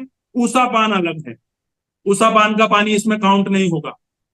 ठीक है, तीसरा नियम बना लीजिए, दिन भर में 1 घंटा नियमित व्यायाम करना है। अब व्यायाम आप लोग अगर स्पेसिफिकली अपनी कोई समस्या हो तो उस समस्या के अकॉर्डिंगली प्लान करवा सकते हैं। आपको लगे कि आप मुझसे करवाना चाहें मुझसे करा लीजिए, या आसपास आपके जो भी कोई फिजिकल ट्रेनर हो या फिर जो डॉक्टर्स होते हैं उनसे करवाइए, वो ज्यादा बेनिफिशियल रहेगा, तो वो करवा सकते हैं। फिर एक ध्यान रखना है अपने को कि सप्ताह में कम से कम एक बार आप अपने डाइजेस्टिव ट्रैक्ट को थोड़ा रेस्ट दीजिए। अगर आप अपने डाइजेस्टिव ट्रैक्ट को रेस्ट देंगे तो निश्चित ही बहुत अच्छा आराम मिलना चालू हो जाएगा। उसके लिए सप्ताह में एक दिन हल्का भोजन कर लीजिए, बिल्कुल हल्का फुल्का सा, बहुत बढ़िया रहेगा। आप केवल फल पर रह जाइए, केवल उबली सब्जी पर रह जाइए, केवल जूस पर रह सकते हैं तो और भी अच्छा है। या फिर आप दो दो तीन तीन रोटी खाते हैं तो एक एक रोटी कर दीजिए दिन में 2 बार, सवेरे शाम, वो भी अपने आप में ठीक रहेगा। ठीक है। इसके अलावा जो हमने अभी किया वो था प्रेयर। तो प्रेयर दिन में 2 बार जरूर की जाए ताकि हम मानसिक रूप से भी सुदृढ़ रहें, मजबूत रहें। तो prayer twice in a day ये कंपल्सरी है, इसको जरूर ध्यान में रखा जाना चाहिए। ठीक है। अब इसके बाद हम देखेंगे एक और नियम है जिसका फॉलोअप कंपल्सरी हमको करना चाहिए। आयुर्वेद में बहुत क्लियरली लिखा गया था कि अजीर्णे भैषजम वारी। अजीर्ण भैषजम वारी का मतलब है कि अगर आपको पेट में भारीपन लग रहा है, अजीर्ण जैसा लग रहा है, तो पानी पीना औषधि के समान है। पानी ज्यादा पीजिए ऐसे समय में। हाँ, अगर पेट भारी है पानी का ज्यादा उपयोग करिए, भोजन कम, सॉलिड फूड कम से कम, लिक्विड ज्यादा, लिक्विड में भी क्लियर पानी ज्यादा। जीर्णे वारी बलप्रदम। जीर्णे वारी बलप्रदम मतलब जब खाना पच जाए उसके बाद जल पिया जाएगा तो वो आपके शरीर को बलशाली बनाने का काम करता है। लगभग खाने के 2 घंटे के बाद पानी पीना चाहिए। अगर आप पहले पीना चाहें तो कम से कम 1 घंटा तो रुकी जाइए खाने के बाद। ठीक है। फिर होता है कि अगर आप भोजने च अमृतम वारी, भोजन करते समय थोड़ा थोड़ा पानी पी सकते हैं, लेकिन भोजनांते विषम प्रदम, भोजन के अंत में पानी पीना विष के समान होता है। इतनी सारी चीजें आज पर्याप्त हैं, अब बाद में देख लेंगे। अगर किसी को कोई प्रश्न पूछना हो तो पूछ ले। यस मास्टर, जिसको जो पूछना है पूछिए। आपने नियम का उल्लंघन कर दिया सर।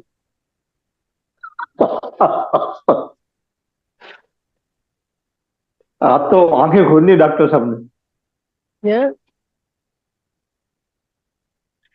आंखें ठीक है, खोल आप दी, पूछिए। आंखें। चलो आगे खुली रखनी चाहिए। पानी जो है बॉटल मुंह से लगाइए आराम से और घूंट भर लीजिए और धीरे धीरे करके पी लीजिए, कोई इशू नहीं। अपनी बॉटल है, मेरे नाम की है, जरूरी नहीं है कि झूठी कर दें, दूसरे को इसी से पिलाएं, दूसरी बॉटल रख लो। लेकिन पानी अगर आपको पीना है तो बिल्कुल धीरे धीरे ही पिया जाएगा।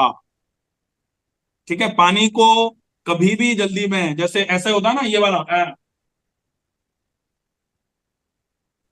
वैसे नहीं, ऐसे करके मुंह में भर लिया और धीरे धीरे करके उसको आराम से निगलिए, वो चलेगा, कोई इशू नहीं। वही तो कर रहे हैं जी। ऊषा पान में गर्म पानी नहीं पी सकते क्या? ये बहुत लंबे समय से पीने की आदत है। हाँ, देखिए ऊषा पान में अगर आप गर्म पानी पीते हैं तो मैं आपको एग्जांपल से समझाऊं। जैसे मेरी ये टी शर्ट है, इस टी शर्ट के बगल में यहाँ पर एक लीफलेट आता है, जब इसको खरीदा गया था ना तो यहाँ लिख करके आया, ये ऐसे करके यहाँ लिख करके आता है, उस पर क्लियरली लिखा रहता है never wash this cloth in hot water. गर्म पानी में इस कपड़े को नहीं धोए। कितने की आई? 1200 रुपए की। 1200 रुपए की टी शर्ट पर एक मैनुअल लिखा हुआ है कि आप इसको गर्म पानी से मत धोइए। तो 12,000 करोड़ की हमारी जो बॉडी है उसमें कम से कम 6,000 करोड़ की हमारी जो पाचन तंत्र की व्यवस्था है, वो व्यवस्था इससे ज्यादा सॉफ्ट मसल फाइबर से मिलके बनी हुई है। तो जब ये टी शर्ट बनाने वाले ये कह सकते हैं कि गर्म पानी से धोएंगे तो हमारी कोई जिम्मेदारी नहीं है ढीली हो जाए तो आप खुद ही समझें कि गर्म पानी पी पी करके आप अपनी आंतों की दीवारों की मांसपेशियों को कितना ढीला बना रहे हैं। और ये एक ऐसा टॉपिक है, इसको लोग अभी समझ नहीं रहे हैं। लेकिन जो लोग 5 साल 6 साल से गर्म पानी पी करके, मैं यहाँ 20 साल से हूं लगभग, और मैंने लगभग 1 लाख पेशेंट देखे हैं, तो जो गर्म पानी पी पी करके अपनी आंतों को शिथिल कर लेते हैं, वो लोग फिर सनाई की पत्ती का काढ़ा भी लेते हैं ना तो भी पेट साफ नहीं होता, क्योंकि आंतें बिल्कुल शिथिल हो जाती हैं। आंतें शिथिल ही हो गई, आंतें जोर ही नहीं बना पा रही। तो पानी तो हमेशा सादा पीना चाहिए। और दूसरी चीज, जब हमारे पूर्वज बाहर लेटते थे गांव में, अपने घर के बाहर चबूतरे पर लेटते थे, चबूतरे पर लेटने के बाद वो अपने खाट के नीचे एक लोटा रखते थे। उस लोटे में रात को पानी भर करके रख दिया जाता था कि दादाजी बाहर लेटे हैं, पानी भर के रख के आओ। और खुले में लेटे हुए हैं दादाजी, तो वो पानी सवेरे गर्म मिलेगा कि ठंडा मिलेगा? ठंडा ठंडा मिलेगा। मिलेगा ना। और उस पानी को पी करके लोग गांव से बाहर जाते थे मोशन के लिए, हमेशा स्वस्थ रहे। तीसरी चीज कि अगर आप पानी को गर्म करके उपयोग में ले रहे हैं, तो आप कब ले सकते हैं? जब आपका कफ बढ़ा हुआ हो, या फिर जब आपका वात बढ़ा हुआ हो, क्योंकि वात की प्रकृति भी शीत होती है और रूक्ष होती है। कफ की प्रकृति स्निग्ध होती है और शीत होती है। शीत मतलब ठंडी। तो ठंडी प्रकृति की समस्या में आप गुनगुना पानी पीजिए, लेकिन कब? औषधि के रूप में कुछ समय के लिए। जैसे गला किसी का बहुत खराब हो रहा हो, गला बैठा जा रहा हो, या फिर अस्थमा का अटैक आ रहा हो, या फिर बहुत जुकाम हो गया हो, ऐसे समय पे आप औषधि के रूप में गुनगुने पानी का उपयोग करिए। लेकिन लाइफस्टाइल आप गुनगुने पानी को नहीं बना सकते। डेफिनेटली इसको, हमारा 240 बेड का हॉस्पिटल है, और कोई भी चीज मैं जनरली ऐसा ही नहीं बोलता, मैं शास्त्रोक्त बोलता हूं जो भी बोलता हूं। पहले के समय में, आजकल जो रिसर्च निकल रही है ना, उन पर भी ज्यादा भरोसा नहीं है, लेकिन जो पुराने ग्रंथों में लिखा हुआ है उसकी एक एक लाइन पर आज बड़ी बड़ी एक एक किताब लिखी जा रही है। तो कतई गलत नहीं हो सकती वो चीज जो पुराने समय में बोली गई है। और आयुर्वेद में कहीं भी गर्म पानी पीने का उषा पान में कहीं वर्णन नहीं है। ठीक है, तो पानी सादा ही पिया जाना चाहिए। ठीक है ओके सर। जी। यस मास्टर, कोई और कुछ, किसी और का कोई सवाल? जी मैम, यस नमस्ते सोनिया जी बोलिए। नमस्ते। मैम। अपनी खिड़की खोलिए मैम, आप कितनी सुंदर है, सर फिर खिड़की बंद क्यों रखते हैं? हाँ जी हाँ जी। मैम। ओके। सर नमस्ते।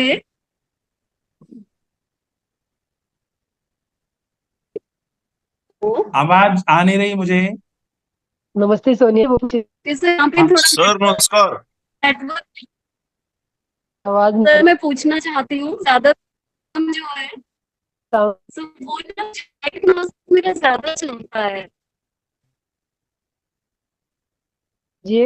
आवाज पूरी समझ में नहीं आई, क्या पूछ रहे हैं? तो मैं पूछ रही हूँ, जैसे मैं प्राणायाम करती हूँ सर, तो ज्यादातर मेरा नॉस्ट्रल जो है ना सर, मैं जब भी चेक करती हूँ मॉर्निंग, जब मॉर्निंग उठना, इवनिंग में अभी भी चेक करती हूँ, तो ऑलवेज सर मेरा ना राइट नॉस्ट्रल ज्यादा रनिंग में होता है। तो हाँ, इसके लिए मुझे क्या करना पड़ेगा, प्लीज इसके लिए देखिए, बता दो। राइट राइट नॉस्ट्रिल का मतलब होता है सूर्य नाड़ी। जी सूर्य नाड़ी सर। अगर ज्यादा चल रही है, तो इसका मतलब ये होता है कि वो आपके शरीर में गर्मी पैदा कर रही है। स्वर विज्ञान एक पूरा पूरा का पूरा एक टॉपिक है बड़ा।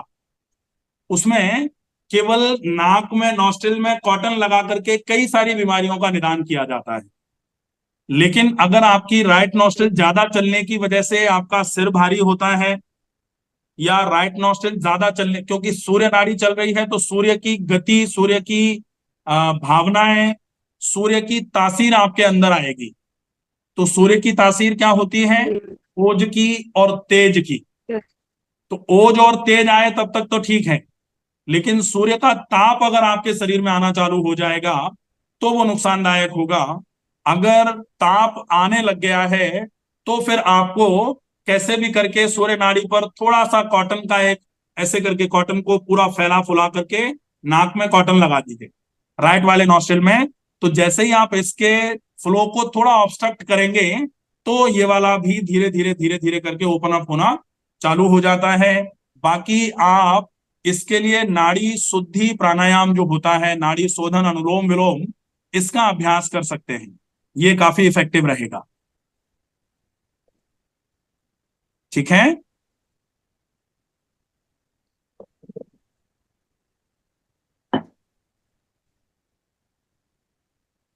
और कुछ आवाज? हाँ जी सर, नमस्कार। नमस्कार।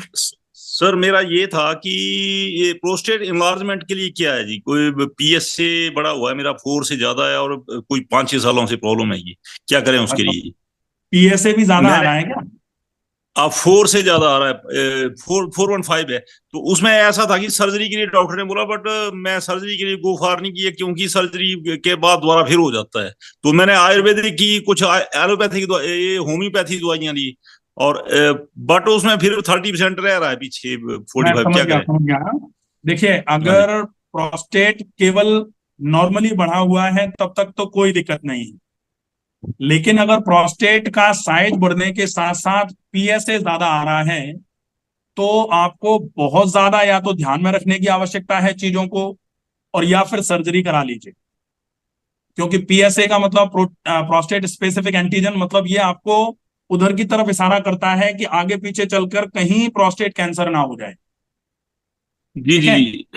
तो अगर पीएसए 4 से भी ज्यादा आ रहा है, आप इसको लापरवाही मत दीजिए, इसको बाहर करवाइए।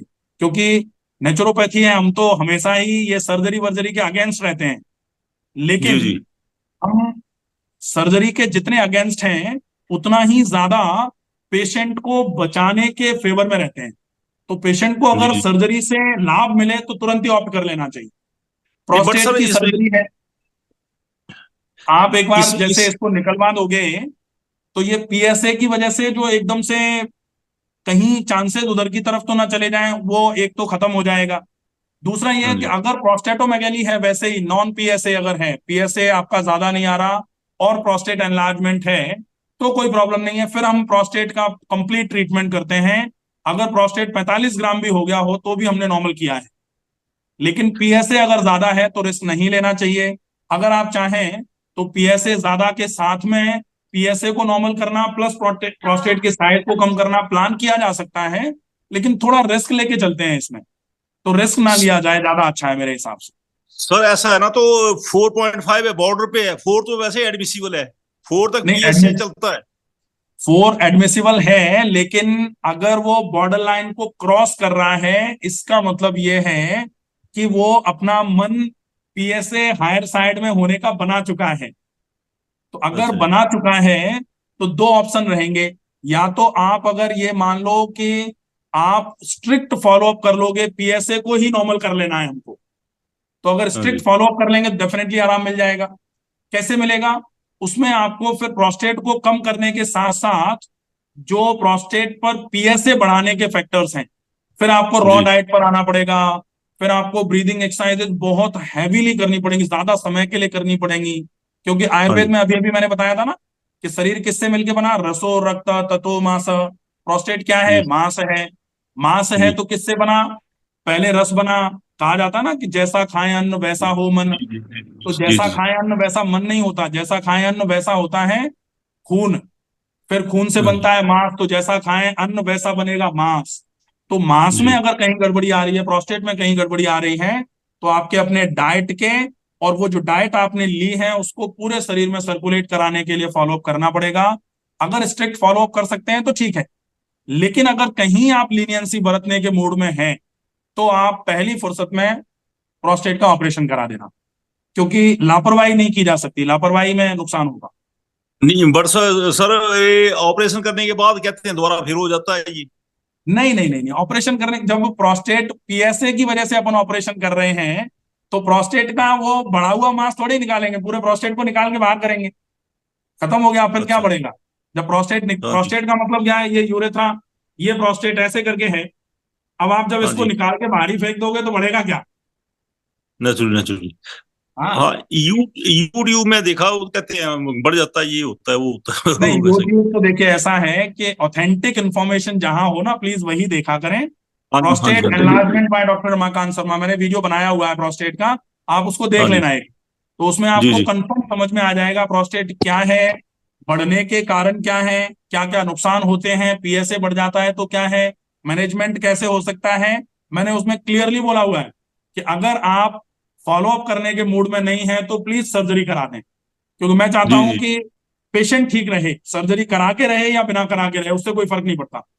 वैसे इसके योगासन बताते हैं सर, योगासन 4-5 मैं करता हूँ मैं। स्वामी रामदेव बोलते हैं वो उनको करता हूँ, और फिर वो गूगल वगैरह बोलते हैं, गूगल वगैरह ये करो करो, गोखरू वगैरह हो, तो वो भी खाता हूँ। तो फिर आप एक काम करना, आप प्रोस्टेट एनलार्जमेंट का योगा है, yoga for prostate enlargement by doctor Ramakant Sharma, वो पूरा एक वीडियो है, योगा कराया है उसमें, उसको देख जी लेना। जी, हाँ वो ठीक है, करता हूँ सर।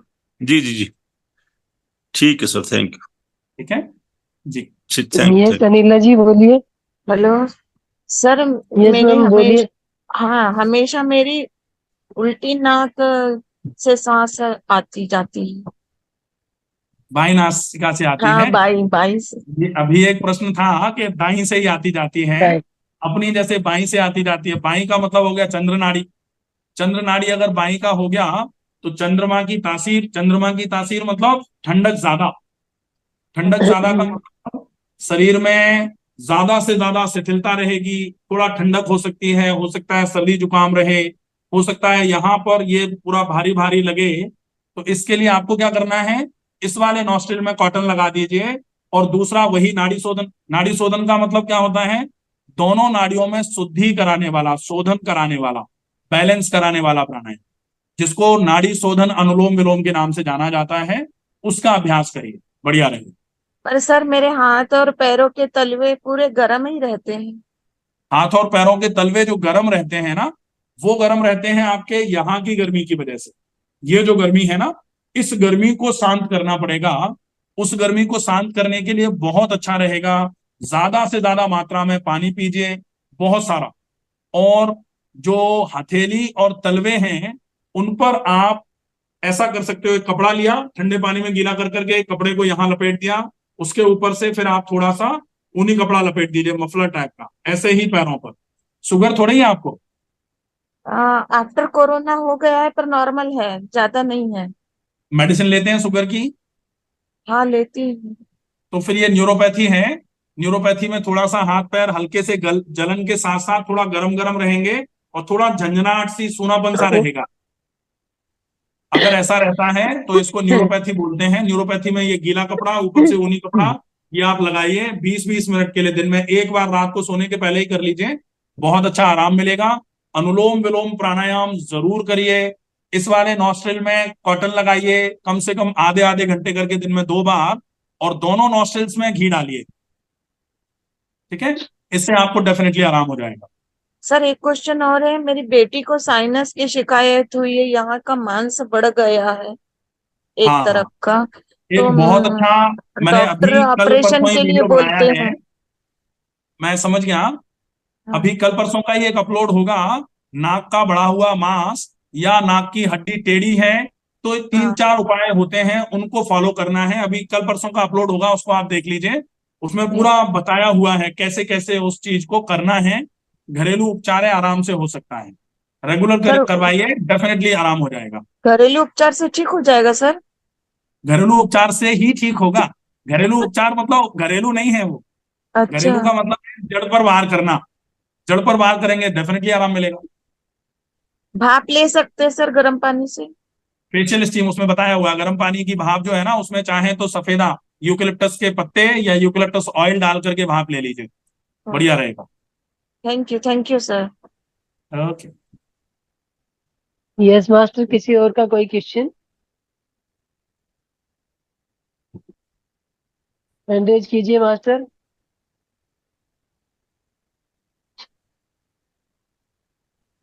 सर एक था, घुटनों के दर्द का था, घुटनों में दर्द होती है थोड़ा, क्या करें? घुटनों में दर्द रहता है?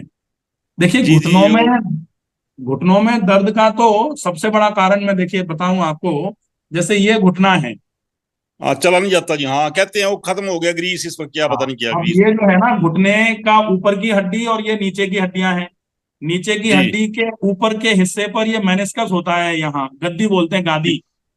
जी जी, ये गादी जो है ये घिस जाती है, और हाँ जी हाँ जैसे जी, जैसे ये गादी घिसती है, तो फिर जो गादी और ऊपर की हड्डी के बीच में एक मेम्ब्रेन होती है, जिसको साइनोवियल मेम्ब्रेन बोला जाता है, उस पर प्रेशर जी आता है, वो टूट जाती है और ग्रीस निकल के बाहर आ जाती है, जिसको फ्लूइड बोला जाता है। जी तो जी, फिर ऊपर की हड्डी नीचे की हड्डी पर टकराती है, और जिसकी वजह से दर्द होता है। जी तो जी इस जी, दर्द का उपचार जो है, वो केवल एक उपचार है। आप रेगुलर अपनी क्वाड्रिसेप मसल जो है, फ्रंट थाई मसल जो होती है, उस मसल जी को जी। मजबूत करें। इसके अलावा सारे उपचार बेकार हैं। वो मजबूत कैसे करेंगे सर? उसकी मजबूती के लिए एक वीडियो है, जिसको वैसे तो 9 एक्सरसाइजेज हैं उसमें, knee exercises by doctor Ramakant Sharma, आप सर्च करेंगे मिलेगा। उसमें जी 9 जी। एक्सरसाइजेज कराई हैं। उन 9 एक्सरसाइजेज को नियमित दिन में 3 बार फॉलो करिए। 15-20 मिनट की एक्सरसाइज एक बार में आप जी जी रेगुलर जी। करिए, डेफिनेटली आपको बहुत अच्छा आराम मिलना चालू हो जाएगा। और घुटने के ठीक ऊपर इस वाले हिस्से पर गर्म ठंडा सेक करिए, गर्म पानी की थैली से गर्म, ठंडे पानी के जी गीले कपड़े से ठंडा। बहुत इफेक्टिव जी। रहेगा, इससे आराम मिलेगा। मतलब एक दफा गर्म से करना, दूसरी दफा ठंडे से करना जी? आप पहले 2 मिनट गर्म, उसके बाद ठंडा, फिर गर्म, फिर ठंडा, फिर गर्म, फिर ठंडा, alternate hot and cold compress bye doctor Ramakant Sharma. ये पूरा वीडियो है, इसको देख लेंगे। ठीक है सर। आज एक सेटिंग में कोई 4 दफा गर्म 4 दफा ठंडा से करना है ना जी? 5 बार, 5 दफा गर्म, 5 दफा ठंडा। पहले गर्म से शुरुआत करेंगे, लास्ट में अंत जो होगा वो ठंडे से होगा। जी जी जी। वो 10 दफा एक सेटिंग में। और बिल्कुल ऐसा बिल्कुल। सेटिंग दिन, ऐसा सेटिंग दिन में कोई 2-3 दफा देना? एक बार कर लीजिए, ये तो गर्म ठंडा से एक तो एक बार, 3 बार एक्सरसाइजेस। ठीक है, thank you sir, thank you. ठीक है। जी ओके। इसका कोई खाने पीने का या कोई मेडिसिन कुछ नहीं? खाने पीने में मेडिसिन अगर आप चाहें तो ग्लूकोसामाइन आता है, ग्लूकोसामाइन का यूज कर सकते हैं। वही केवल एक चीज है, वो पेन किलर नहीं है। जी वो जी आपके इस कार्टिलेज को रिजनरेट कराने में हेल्प करेगी। तो ग्लूकोसामाइन जी। आपके मेडिकल शॉप पे आसपास में कहीं भी मिल जाएगी, उसको ले लेना। हाँ, डॉक्टर लोग तो इसका वो देते हैं सर, पेन किलर देते हैं। पेन किलर तो साइड पेन इफेक्ट करता किलर है, तो आप किडनी जितना प्रभावित लोगे, करता है। पेन किलर के लिए बॉडी पेन किलर ले लेकर के खराब हो जाएगी। पेन किलर से तो कोई जी लेना देना है नहीं। पेन किलर तो ठीक वैसे हो गई कि जैसे आजकल चलता है ना कि स्पोर्ट पर्सन जो है वो स्टीरॉयड ले लेकर के आंखें फुड़वा लेते हैं, घुटने तोड़वा लेते हैं, लेकिन दौड़ते रहते हैं। ये तो बेकार बात जी है, जी जी जी कोई जी। मतलब नहीं। थैंक यू सर, थैंक जमा ये वो डॉक्टर कब कैसे साहब निकले? जी बोलिए। ठीक है, कब और कैसे? कुछ? सर यस जैसे मास्टर कफ बोलिए, छाती में क्या जम कहना। जाता है। कब छाती में जम जाता है, चेस्ट पे। कैसे निकले? कफ छाती में जम जाता है, वो कैसे निकले? कफ जो छाती में जम जाता है, उसके कई कारण होते हैं। पहला कारण तो ये हो सकता है कि एलर्जिक साइनसाइटिस है, उसकी वजह से भी छाती में कफ जम जाता है। कभी कभी एक्यूट कोल्ड होता है, उसकी वजह से जम जाता है। कभी कभी ब्रोंकाइटिस हो जाता है, उसकी वजह से जम जाता है। तो कोई भी कारण हो, जमे हुए कफ को निकालने के 2 तरीके आप अपना लीजिए। पहला तो अभी जो बात हो रही थी, फेशियल स्टीम, चेहरे नाक से होते हुए भाप जो है वो फेफड़ों तक ले जाई जाए। भाप अपने आप में म्यूकोलाइटिक होती है। म्यूको मतलब कफ, लाइटिक मतलब पिघला करके छुड़ाने वाली। तो भाप लीजिए। दूसरा नस्य करिए। तो एक तो ये हो गया। अब एक इलाज है डाइट का। तो डाइट में आप मुलेठी ले लीजिए, सौंठ के साथ में शहद मिलाकर। तो मुलेठी, सौंठ और शहद मिला करके पेस्ट जैसा बना लीजिए, और दिन में 2 से 3 बार 1-1 चम्मच उंगली से ऐसे करके लिक करना है, चाटना है। ठीक है, उससे कफ जो है वो छूट के बाहर आना चालू हो जाएगा। अगर नाक बंद है तो दिन में 2 से 3 बार गुनगुना करके गाय का घी डालिए। और थोड़ा सा अलर्जिक चीजों से बचिए। ठंडी और खट्टी चीजें मत खाइए, परहेज पर रखिए। छाछ, दही, दूध से बनी मिठाइयाँ, कोल्ड ड्रिंक्स, या फिर फ्रिज में रखी हुई कोई भी चीज, इससे बचेंगे। ठीक है, बिल्कुल आराम हो जाएगा। अभी पुष्टि कैसे निकलेगी? आवाज नहीं आ रही, आप थोड़ा सा तेज अगर बोलेंगे तो ठीक रहेगा। सर छोटे 5 महीने का बच्चा है। कितने महीने का है? 5 महीने, 5 महीने का बच्चा है। उसको भी जैसे अरे आजकल थोड़ा कोल्ड लगता है तो। अच्छा अच्छा, 5 महीने का बच्चा है क्या? हाँ, 5 महीने का बच्चा जो है अच्छा, उसका तो कैसे देखिए, निकले? 5 महीने का बच्चा है तो सबसे पहला काम तो ये करवाइए कि जब आजकल आदत हो गई है लोगों की, बहुत तेज हवा में लेटते हैं, तो हवा को जी बिल्कुल धीमा करिए। पंखा या जो भी कुछ चला रहे हैं, बिल्कुल धीमी गति से चलाएं। केवल ठंडक रहे, जी एयर का प्रेशर नहीं होना चाहिए। बच्चे का एयरवे जो है वो बहुत सॉफ्ट होता है। अगर एयर के प्रेशर के साथ में एयर जाएगी, डेफिनेटली उसको बार बार ये प्रॉब्लम रहेगी। अभी ह्यूमिडिटी ज्यादा है, बरसात का सीजन है, एक तो इससे बचाइए। दूसरा, अगर बच्चे को ऐसा कंजेशन लग रहा है तो अमलतास आता है, अमलतास अगर नाम सुना हो, अमलतास बाय डॉक्टर रमाकांत शर्मा, एक पूरा वीडियो है, आप उसको देखना। तो अमलतास की फली आती है, अमलतास की फली को पानी में घोल करके ड्रॉपर से उसको 5-5 ड्रॉप दिन में 3 बार पिला दीजिए। तो जैसे ही आप अमलतास पिलाओगे पानी में घुला हुआ, हल्का गुनगुना पानी मिला करके, तो आप देखोगे कि उसका म्यूकस जो है वो छूट छूट करके गले में आकर के आहार नाल में चला जाएगा, और उसके बाद वो मल द्वार से बाहर आ जाया करेगा, उसको कंजेशन नहीं रहेगा। डेफिनेटली बहुत अच्छा फायदा करेगा, तो आप ये करवा दीजिए। थैंक वैसे यू आजकल सर। देखने में आ रहा है मास्टर कि बहुत सारे बच्चों को ना नेबुलाइजर लगे हुए हैं, मतलब जो देखा है लग रहे हॉस्पिटल हैं, जाते उसका हैं, कारण ही ये है। छोटी उम्र में ही बहुत बच्चों को, मतलब क्या कहते हैं वो, कुछ लगा होता है, नेबुलाइजर भी लगे होते हैं, और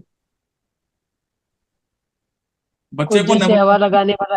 हैं हाँ जी, हाँ तो जी। बहुत आवश्यक होता है कि, होता है ना, prevention is always better than cure. तो यस, प्रिवेंशन यस। होता है कि आप चीजों का थोड़ा ध्यान रखें ताकि आपको इलाज ना कराना पड़े। इलाज कब कराते हैं? जब बीमार हो जाता है कोई। और बीमार कब होता है? हम्म। जब बरती जाती है। लापरवाही ना हम्म। बरती जाए तो डेफिनेटली बीमारी से बचेंगे, आपको इलाज कराने की जरूरत ही नहीं है। तो इसमें क्या क्या प्रिवेंशन रखे, प्रिकॉशन रखे जा सकते हैं? प्रिकॉशन जो अभी बताया आपको, एक तो पंखे की स्पीड बिल्कुल कम रखें, जी। ठंडक ज्यादा नहीं होनी चाहिए, बच्चे को गर्म सर्द एकदम से नहीं होना चाहिए। बिल्कुल ठंडे में था बच्चा और बाहर ले आए, अपन तो बड़े हैं, चलो चल जाता है, कोई ठंड और गर्म बॉडी अडॉप्ट जल्दी कर लेती है, लेकिन छोटे बच्चे का शरीर इतनी जल्दी अडॉप्ट नहीं कर पाता। तो वो सबसे बड़ा कारण बनता है कि अभी तो बिल्कुल ठंडक में था, एकदम धूप में ले गए, धूप से ले आए, एकदम से ठंडक में ले आए। तो ये जो चेंजेस हैं, बच्चे का शरीर नहीं सहन कर पाता, जिसकी वजह से बच्चा जल्दी बीमार हो जाता है। तो इन चेंजेस से बचें। बच्चे को एकदम से ठंडा या एकदम से गर्म चीजें ना खिलाई जाए, सम करके बच्चे को खिलाया या पिलाया जाए। फिर बच्चे का पेट साफ हो रहा है कि नहीं हो रहा है, इस चीज पर विशेष ध्यान रखा जाए। सामान्य तौर पर यह चीज हम बच्चे या जानवरों से ही सीखते हैं कि जब भी थोड़ी बहुत बीमारी होती है, सबसे पहले फूड छोड़ते हैं वो, और हम उनको ठुसाए जाते हैं। जैसे ही बच्चे ने दूध छोड़ा, हम उसको दूध ही सबसे ज्यादा पिलाते हैं, क्योंकि पी नहीं रहा वो। तो ये आदतें जब तक हम थोड़ा सा समझ करके, जैसे घर में पहले दादियां और नानियां एक अच्छे एमडी ऑर्थोपेडिक से ज्यादा समझदार होती थी, ज्यादा ध्यान रख लेती थी, बच्चे को बीमारी नहीं होने देती थी। उनको पता था बच्चे को किस लेकिन तरीके से क्या करना है, किस तरीके से रख रखाव करना है। और वही आज आवश्यक है, क्योंकि आज लोग जैसे ही बीमार होता है बच्चा, डॉक्टर के पास लेके दौड़ते हैं, डॉक्टर नेबुलाइज करवा देता है, प्रॉब्लम धीरे धीरे करके बढ़ रही है। तो ये नेबुलाइजर की प्रॉब्लम कैसे छूटे सर? मतलब ये नेबुलाइजेशन की तो प्रॉब्लम सर्द गर्म छुटाने का के तो। लिए ये जो चीजें बताई ना आपको, ये करवाइए, और हाँ जी अमलतास सर। दिलवाइए। अमलतास अगर, क्योंकि बच्चे को हम जैसे स्टीम तो बच्चे को कराएंगे कैसे, तो अमलतास का काढ़ा या अमलतास का पानी जो है ना, बच्चे को ड्रॉपर से दे दीजिए। वो बच्चे को अगर देते जी। रहेंगे तो बच्चे का कफ जो है वो जमेगा नहीं। तो छोटे छोटे बच्चों को जनरली क्या है, ब्रोंकाइटिस होकर के निमोनिया हो जाता है, और अगर दो हम्म। तीन चार बार निमोनिया हो गया तो उसका रेस्पिरेटरी ट्री ही पूरा का पूरा वीक हो जाएगा। बच्चे का रेस्पिरेशन अगर बिगड़ा, ऑक्सीजनेशन बिगड़ेगा, बीमारी बना रहेगा, फिर दिक्कतें आ जाएंगी। तो इसलिए उसको आवश्यक है। रेस्पिरेशन को ठीक करने के लिए सर, क्योंकि हमारे किसी रिश्तेदार में है, बच्चा नहीं है, सकता ना, बच्चे को तो चेस्ट केवल में। उसके एयरवेज को क्लीन कराना है, तो अमलतास सबसे बढ़िया है। अमलतास दिलवाइए, और उसके मतलब उससे कमरे को रेस्पिरेटरी ह्यूमिडिटी सिस्टम से जो, बचाइए। क्या? जो पहले बिगड़ चुका है वो ठीक हो सकता है? डेफिनेटली हो सकता है, क्यों नहीं हो सकता, बच्चे का तो और जल्दी हो सकता है। अच्छा, वही मैं पूछ रही थी, 3-4 साल का बच्चा है और उसको काफी टाइम से नेबुलाइजर थोड़ी देर में यूज तो हो जाता है, तीन पता चार नहीं साल का लगता कैसे हो गया है। 3-4 साल का बच्चा है तो उसको हम जी। कुछ चीजें और करा सकते हैं। 3-4 साल का जी। बच्चा है तो उसको हम दिन में 2-3 बार गुनगुने पानी में हल्दी और काला नमक या सेंधा नमक डाल करके गरारे करा दें, कुल्ले करा दें। हम्म। इससे उसको तो केवल नेबुलाइजेशन नहीं लग रहा, उसको तो टॉन्सिलाइटिस भी होगा, एडिनॉइड्स होंगे नेजल एरिया में। 3-4 साल के बच्चे के साथ तो और प्रॉब्लम्स थोड़ी बदल जाती है ना, तो उसके हिसाब से उसका मैनेजमेंट रहेगा। ये तो मैं सोच रहा था कि साल भर के आसपास के बच्चे के लिए पूछ रहे हैं। अगर 3 साल का बच्चा है नहीं तो नहीं, तो 3-4 साल का बच्चा। उसको क्योंकि थ्रोट मैं हाइजीन मेंटेन कराइए, उसका नेजल हाइजीन मेंटेन कराइए। नाक में उसके में दिन में 3-4 बार हल्का गर्म घी डालिए। तो हल्का गर्म घी डालेंगे, अगर नेजल एडिनॉइड्स भी होंगे उसके, तो एडिनॉइड धीरे धीरे करके सबसाइड होना चालू हो जाएंगे। फिर उसको एक रेस्पायरोमीटर आता है जिसमें बॉल्स लगी रहती है ना, उसको यूज जी करवाइए जी दिन में 3-4 बार। उससे उसके फेफड़े जो है ना मजबूत होना चालू हो जाएंगे। और भी चीजें हो सकती हैं उसके लिए। एक बार बच्चे का फोटो मुझे भेजेंगे कैसा है, मैं जी देख करके सर। फिर क्या हो सकता है उसके लिए। ठीक है सर, मैं मिलती हूँ तो बात करती हूँ और ठीक फोटो है। भी भिजवाती हूँ आपके पास। जी जी। और सर, और किसी को मास्टर कोई जानकारी लेनी है?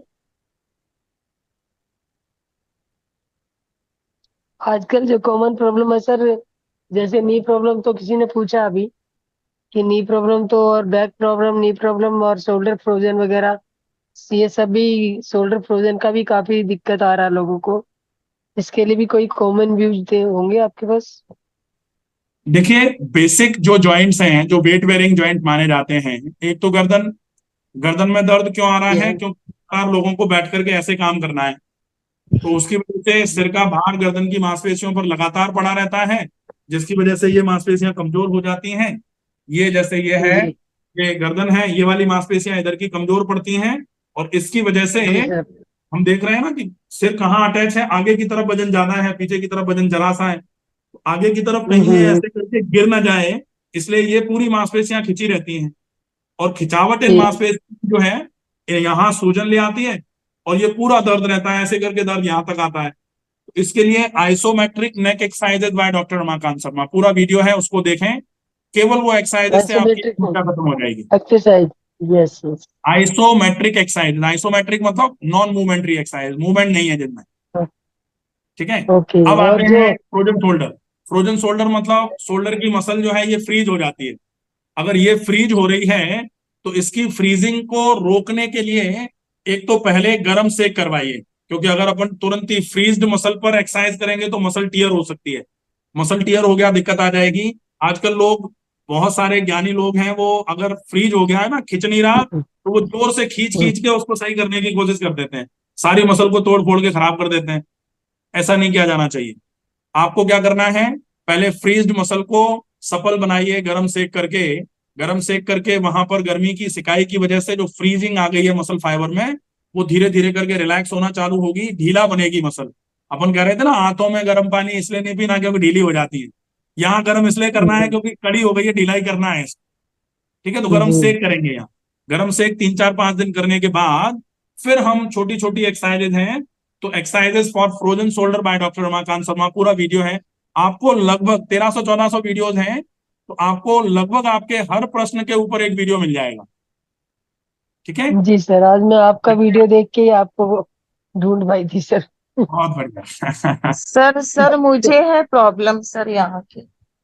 Frozen shoulder. कौन सी? हाँ, यहाँ आज पूरा आपको मतलब डायबिटीज भी बोलिए, है, तो बोलिए ना डायबिटीज मैम। केस में मसल की फ्रीजिंग बहुत कॉमन होती है।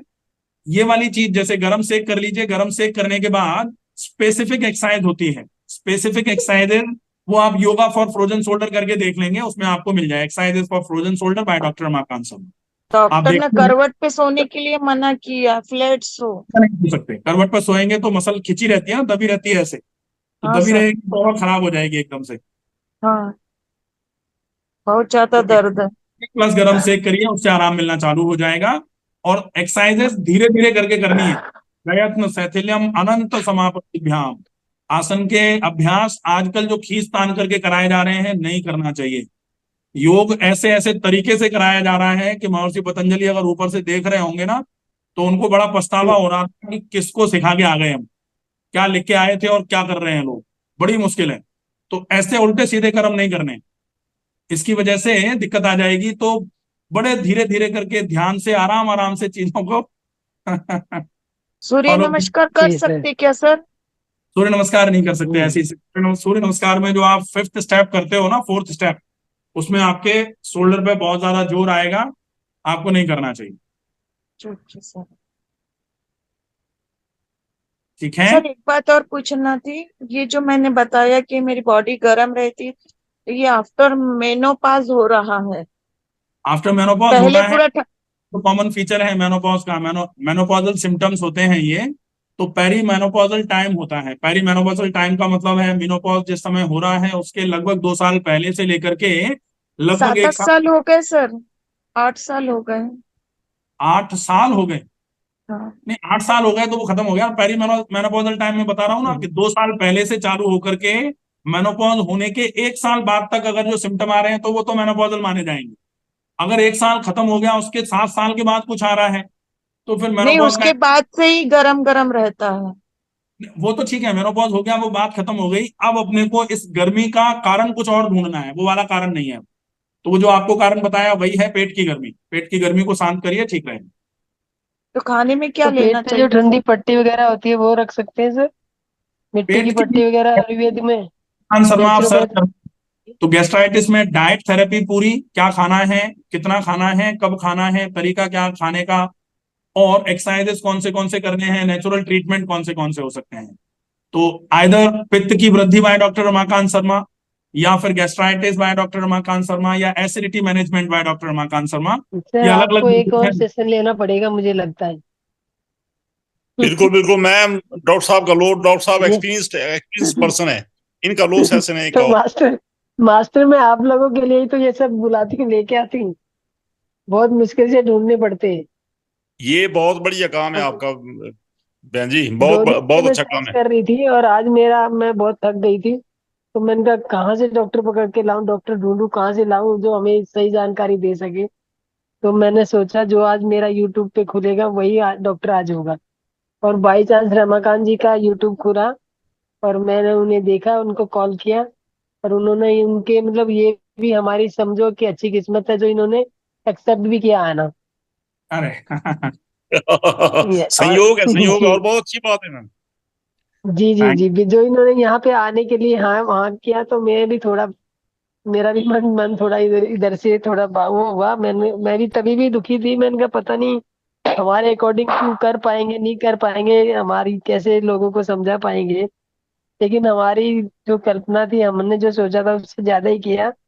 डॉक्टर साहब आपका बहुत बहुत धन्यवाद, इतना कि शब्दों में बयान नहीं किया जा सकता। और मैं यू। चाहूंगी आप फिर मुझे एक बारी आप एक सेशन में फिर आने की सोचिए। आपको मैं फिर एक मौका देना चाहूंगी क्योंकि दर्शकों की जो भावनाएं हैं उनको ज्यादा से ज्यादा बेनिफिट मिल जी जी, सके, मांग हमारा है और उद्देश्य भावना है, यही हाँ है। जी हाँ जी, मांग है, काफी हाँ मांग है। यही उद्देश्य है हमारा। डॉक्टर साहब अनुभवी हैं और उनको अच्छा अच्छा बहुत ज्ञान देंगे लोगों को, बहुत बिल्कुल। जी जी बस। एक चीज बोलना भला चाहूंगा, करेंगे। भाई पुष्कर हम्म, पुष्कर भाई जी ने जो ध्यान कराया बहुत ही बढ़िया लगा। मैं एक्चुअली विजुअल पर नहीं था, थोड़ा काम कर रहा था, लेकिन काम करते करते जो चीजें आ रही थी वो काम छोड़ करके मुझे सुनना पड़ा पूरा। बहुत बढ़िया रहा, नहीं बहुत अच्छा रहा। वैसे मास्टर इनको भी मैंने आज थैंक यू पहली बार सर, मौका थैंक दिया है। यू। मैंने कहा हमारे ध्यान में जो आने वाले हैं उनको उन्होंने कितना ध्यान सीखा है, तो उन्हीं से जानकारी ली जाए। तो आज इनका भी पहला मौका था। बहुत बढ़िया, बहुत जी बढ़िया। जी जी जी, thank you ma'am, thank you. बहुत थैंक डॉक्टर साहब, थैंक बहुत यू थैंक। सर। हाँ तो आज मैं आप दोनों थैंक्स। का ही धन्यवाद, पुष्कर जी का भी बहुत बहुत धन्यवाद जो अच्छे से अपना रेकी के फार्मूले के द्वारा आपने ध्यान कराया और colour therapy thank you colour ma'am. वगैरह सब कुछ समझाया। बहुत बहुत धन्यवाद पुष्कर जी आपका भी। और thank Ramakant you ji ma'am, आपका तो थैंक यू। धन्यवाद हम शब्दों में कर ही नहीं सकते। तो हम वो पूरे जो कहते हैं ना सेशन हृदय की के जो गहराइयों से आपका क्यों? जी जी, दिल की गहराइयों से एक विजिट और देना डॉक्टर साहब। हाँ बिल्कुल डॉक्टर साहब के बिल्कुल। साथ एक और होना चाहिए, एक विजिट जी और नहीं होना सर, और चाहिए। होना चाहिए। ये ठीक है डॉक्टर एक सर। विजिट साहब और। हमारा हर जी जी, सैटरडे को हॉलिस्टिक काफी लाइफ लोगों पे का भला होता होगा। है। तो हॉलिस्टिक लाइफ में जितना आपने बताया उसमें थोड़ा सा ध्यान का और ब्रीफ कर दीजिए, वो ऐड करेंगे तो बहुत बेटर होगा। क्योंकि हमारी जो ये है ध्यान ग्रुप ही है, तो मतलब वो कहते हैं ना कि सब्जी अगर थोड़ा नमक ना डाला जाए तो नमक के बिना तो बात बनेगी नहीं ना। तो थोड़ा जी जी जी ध्यान का भी तड़का लगा दीजिए। जी जी जी जी, अब तड़का नेक्स्ट जरूरी। सेशन में आप आएंगे तो मुझे बिल्कुल कि ध्यान का तड़का होना चाहिए। जी जी जी, तो बहुत ध्यान तो बहुत प्राइमरी बात धन्यवाद है ना जी, सर। प्राइमरी प्राइमरी है, यस यस। प्राइमरी थिंग है। तो बहुत बहुत धन्यवाद आपका। और आयुर्वेद में भी ध्यान को बहुत महत्व दिया गया है, ऐसा नहीं है कि मेरे हाँ, कहने से कीजिए अपने। यस आयुर्वेद के अकॉर्डिंग टू ही ध्यान की बात मैं कर रही हूँ सर। आयुर्वेदा और ध्यान तो मदर है मैम, सारी पूरे वर्ल्ड का ना ध्यान तो मदर है। ध्यान हाँ, तो पूरा मास्टर रेवोल्यूशन लाने का, रिफॉर्म लाने का, रिस्ट्रक्चर करने का तो पूरा मास्टर ही किसी और का बेसिक। कोई क्वेश्चन है तो बताइए, नहीं तो फिर आज की यहाँ पे ही हम अपनी वाणी को विराम देते हैं और मास्टर डॉक्टर साहब को भी थोड़ा फ्री करते हैं। तो फिर कल मिलते हैं बिल्कुल 9 बजे। और डॉक्टर साहब मैं आपको कॉल करूंगी, आपको सैटरडे के सैटरडे हमारा वह ये होता है हॉलिस्टिक लाइफ पे, लाइफ स्टाइल पे होता है एवरी सैटरडे। तो कोई ना कोई डॉक्टर हम एवरी सैटरडे को लेके आते हैं, जितने भी होते हैं, तो वो अपने अपने अनुभव बताते हैं। और लास्ट डे को का होता है, जो भी होता है, तो यू कैन, मतलब आप ठीक। तब भी आप पार्टिसिपेट कर सकते हैं कि आपके इतने अच्छे अनुभव हैं, इतने पेशेंट आपने ट्रीट किए हैं, तो उनके साथ क्या क्या आपका क्या है, तो जो अनुभव लगा वो भी आप शेयर कर सकते हैं सर। तो thank you all of you master, आज यहीं पे विराम देना चाहेंगे थैंक वाणी यू, को। वेलकम, गुड नाइट, शुभ ओके, रात्रि। Thank you all of you. ये शुभ रात्रि शुभ रात्रि सभी मैम, को। शुभ रात्रि डॉक्टर साहब।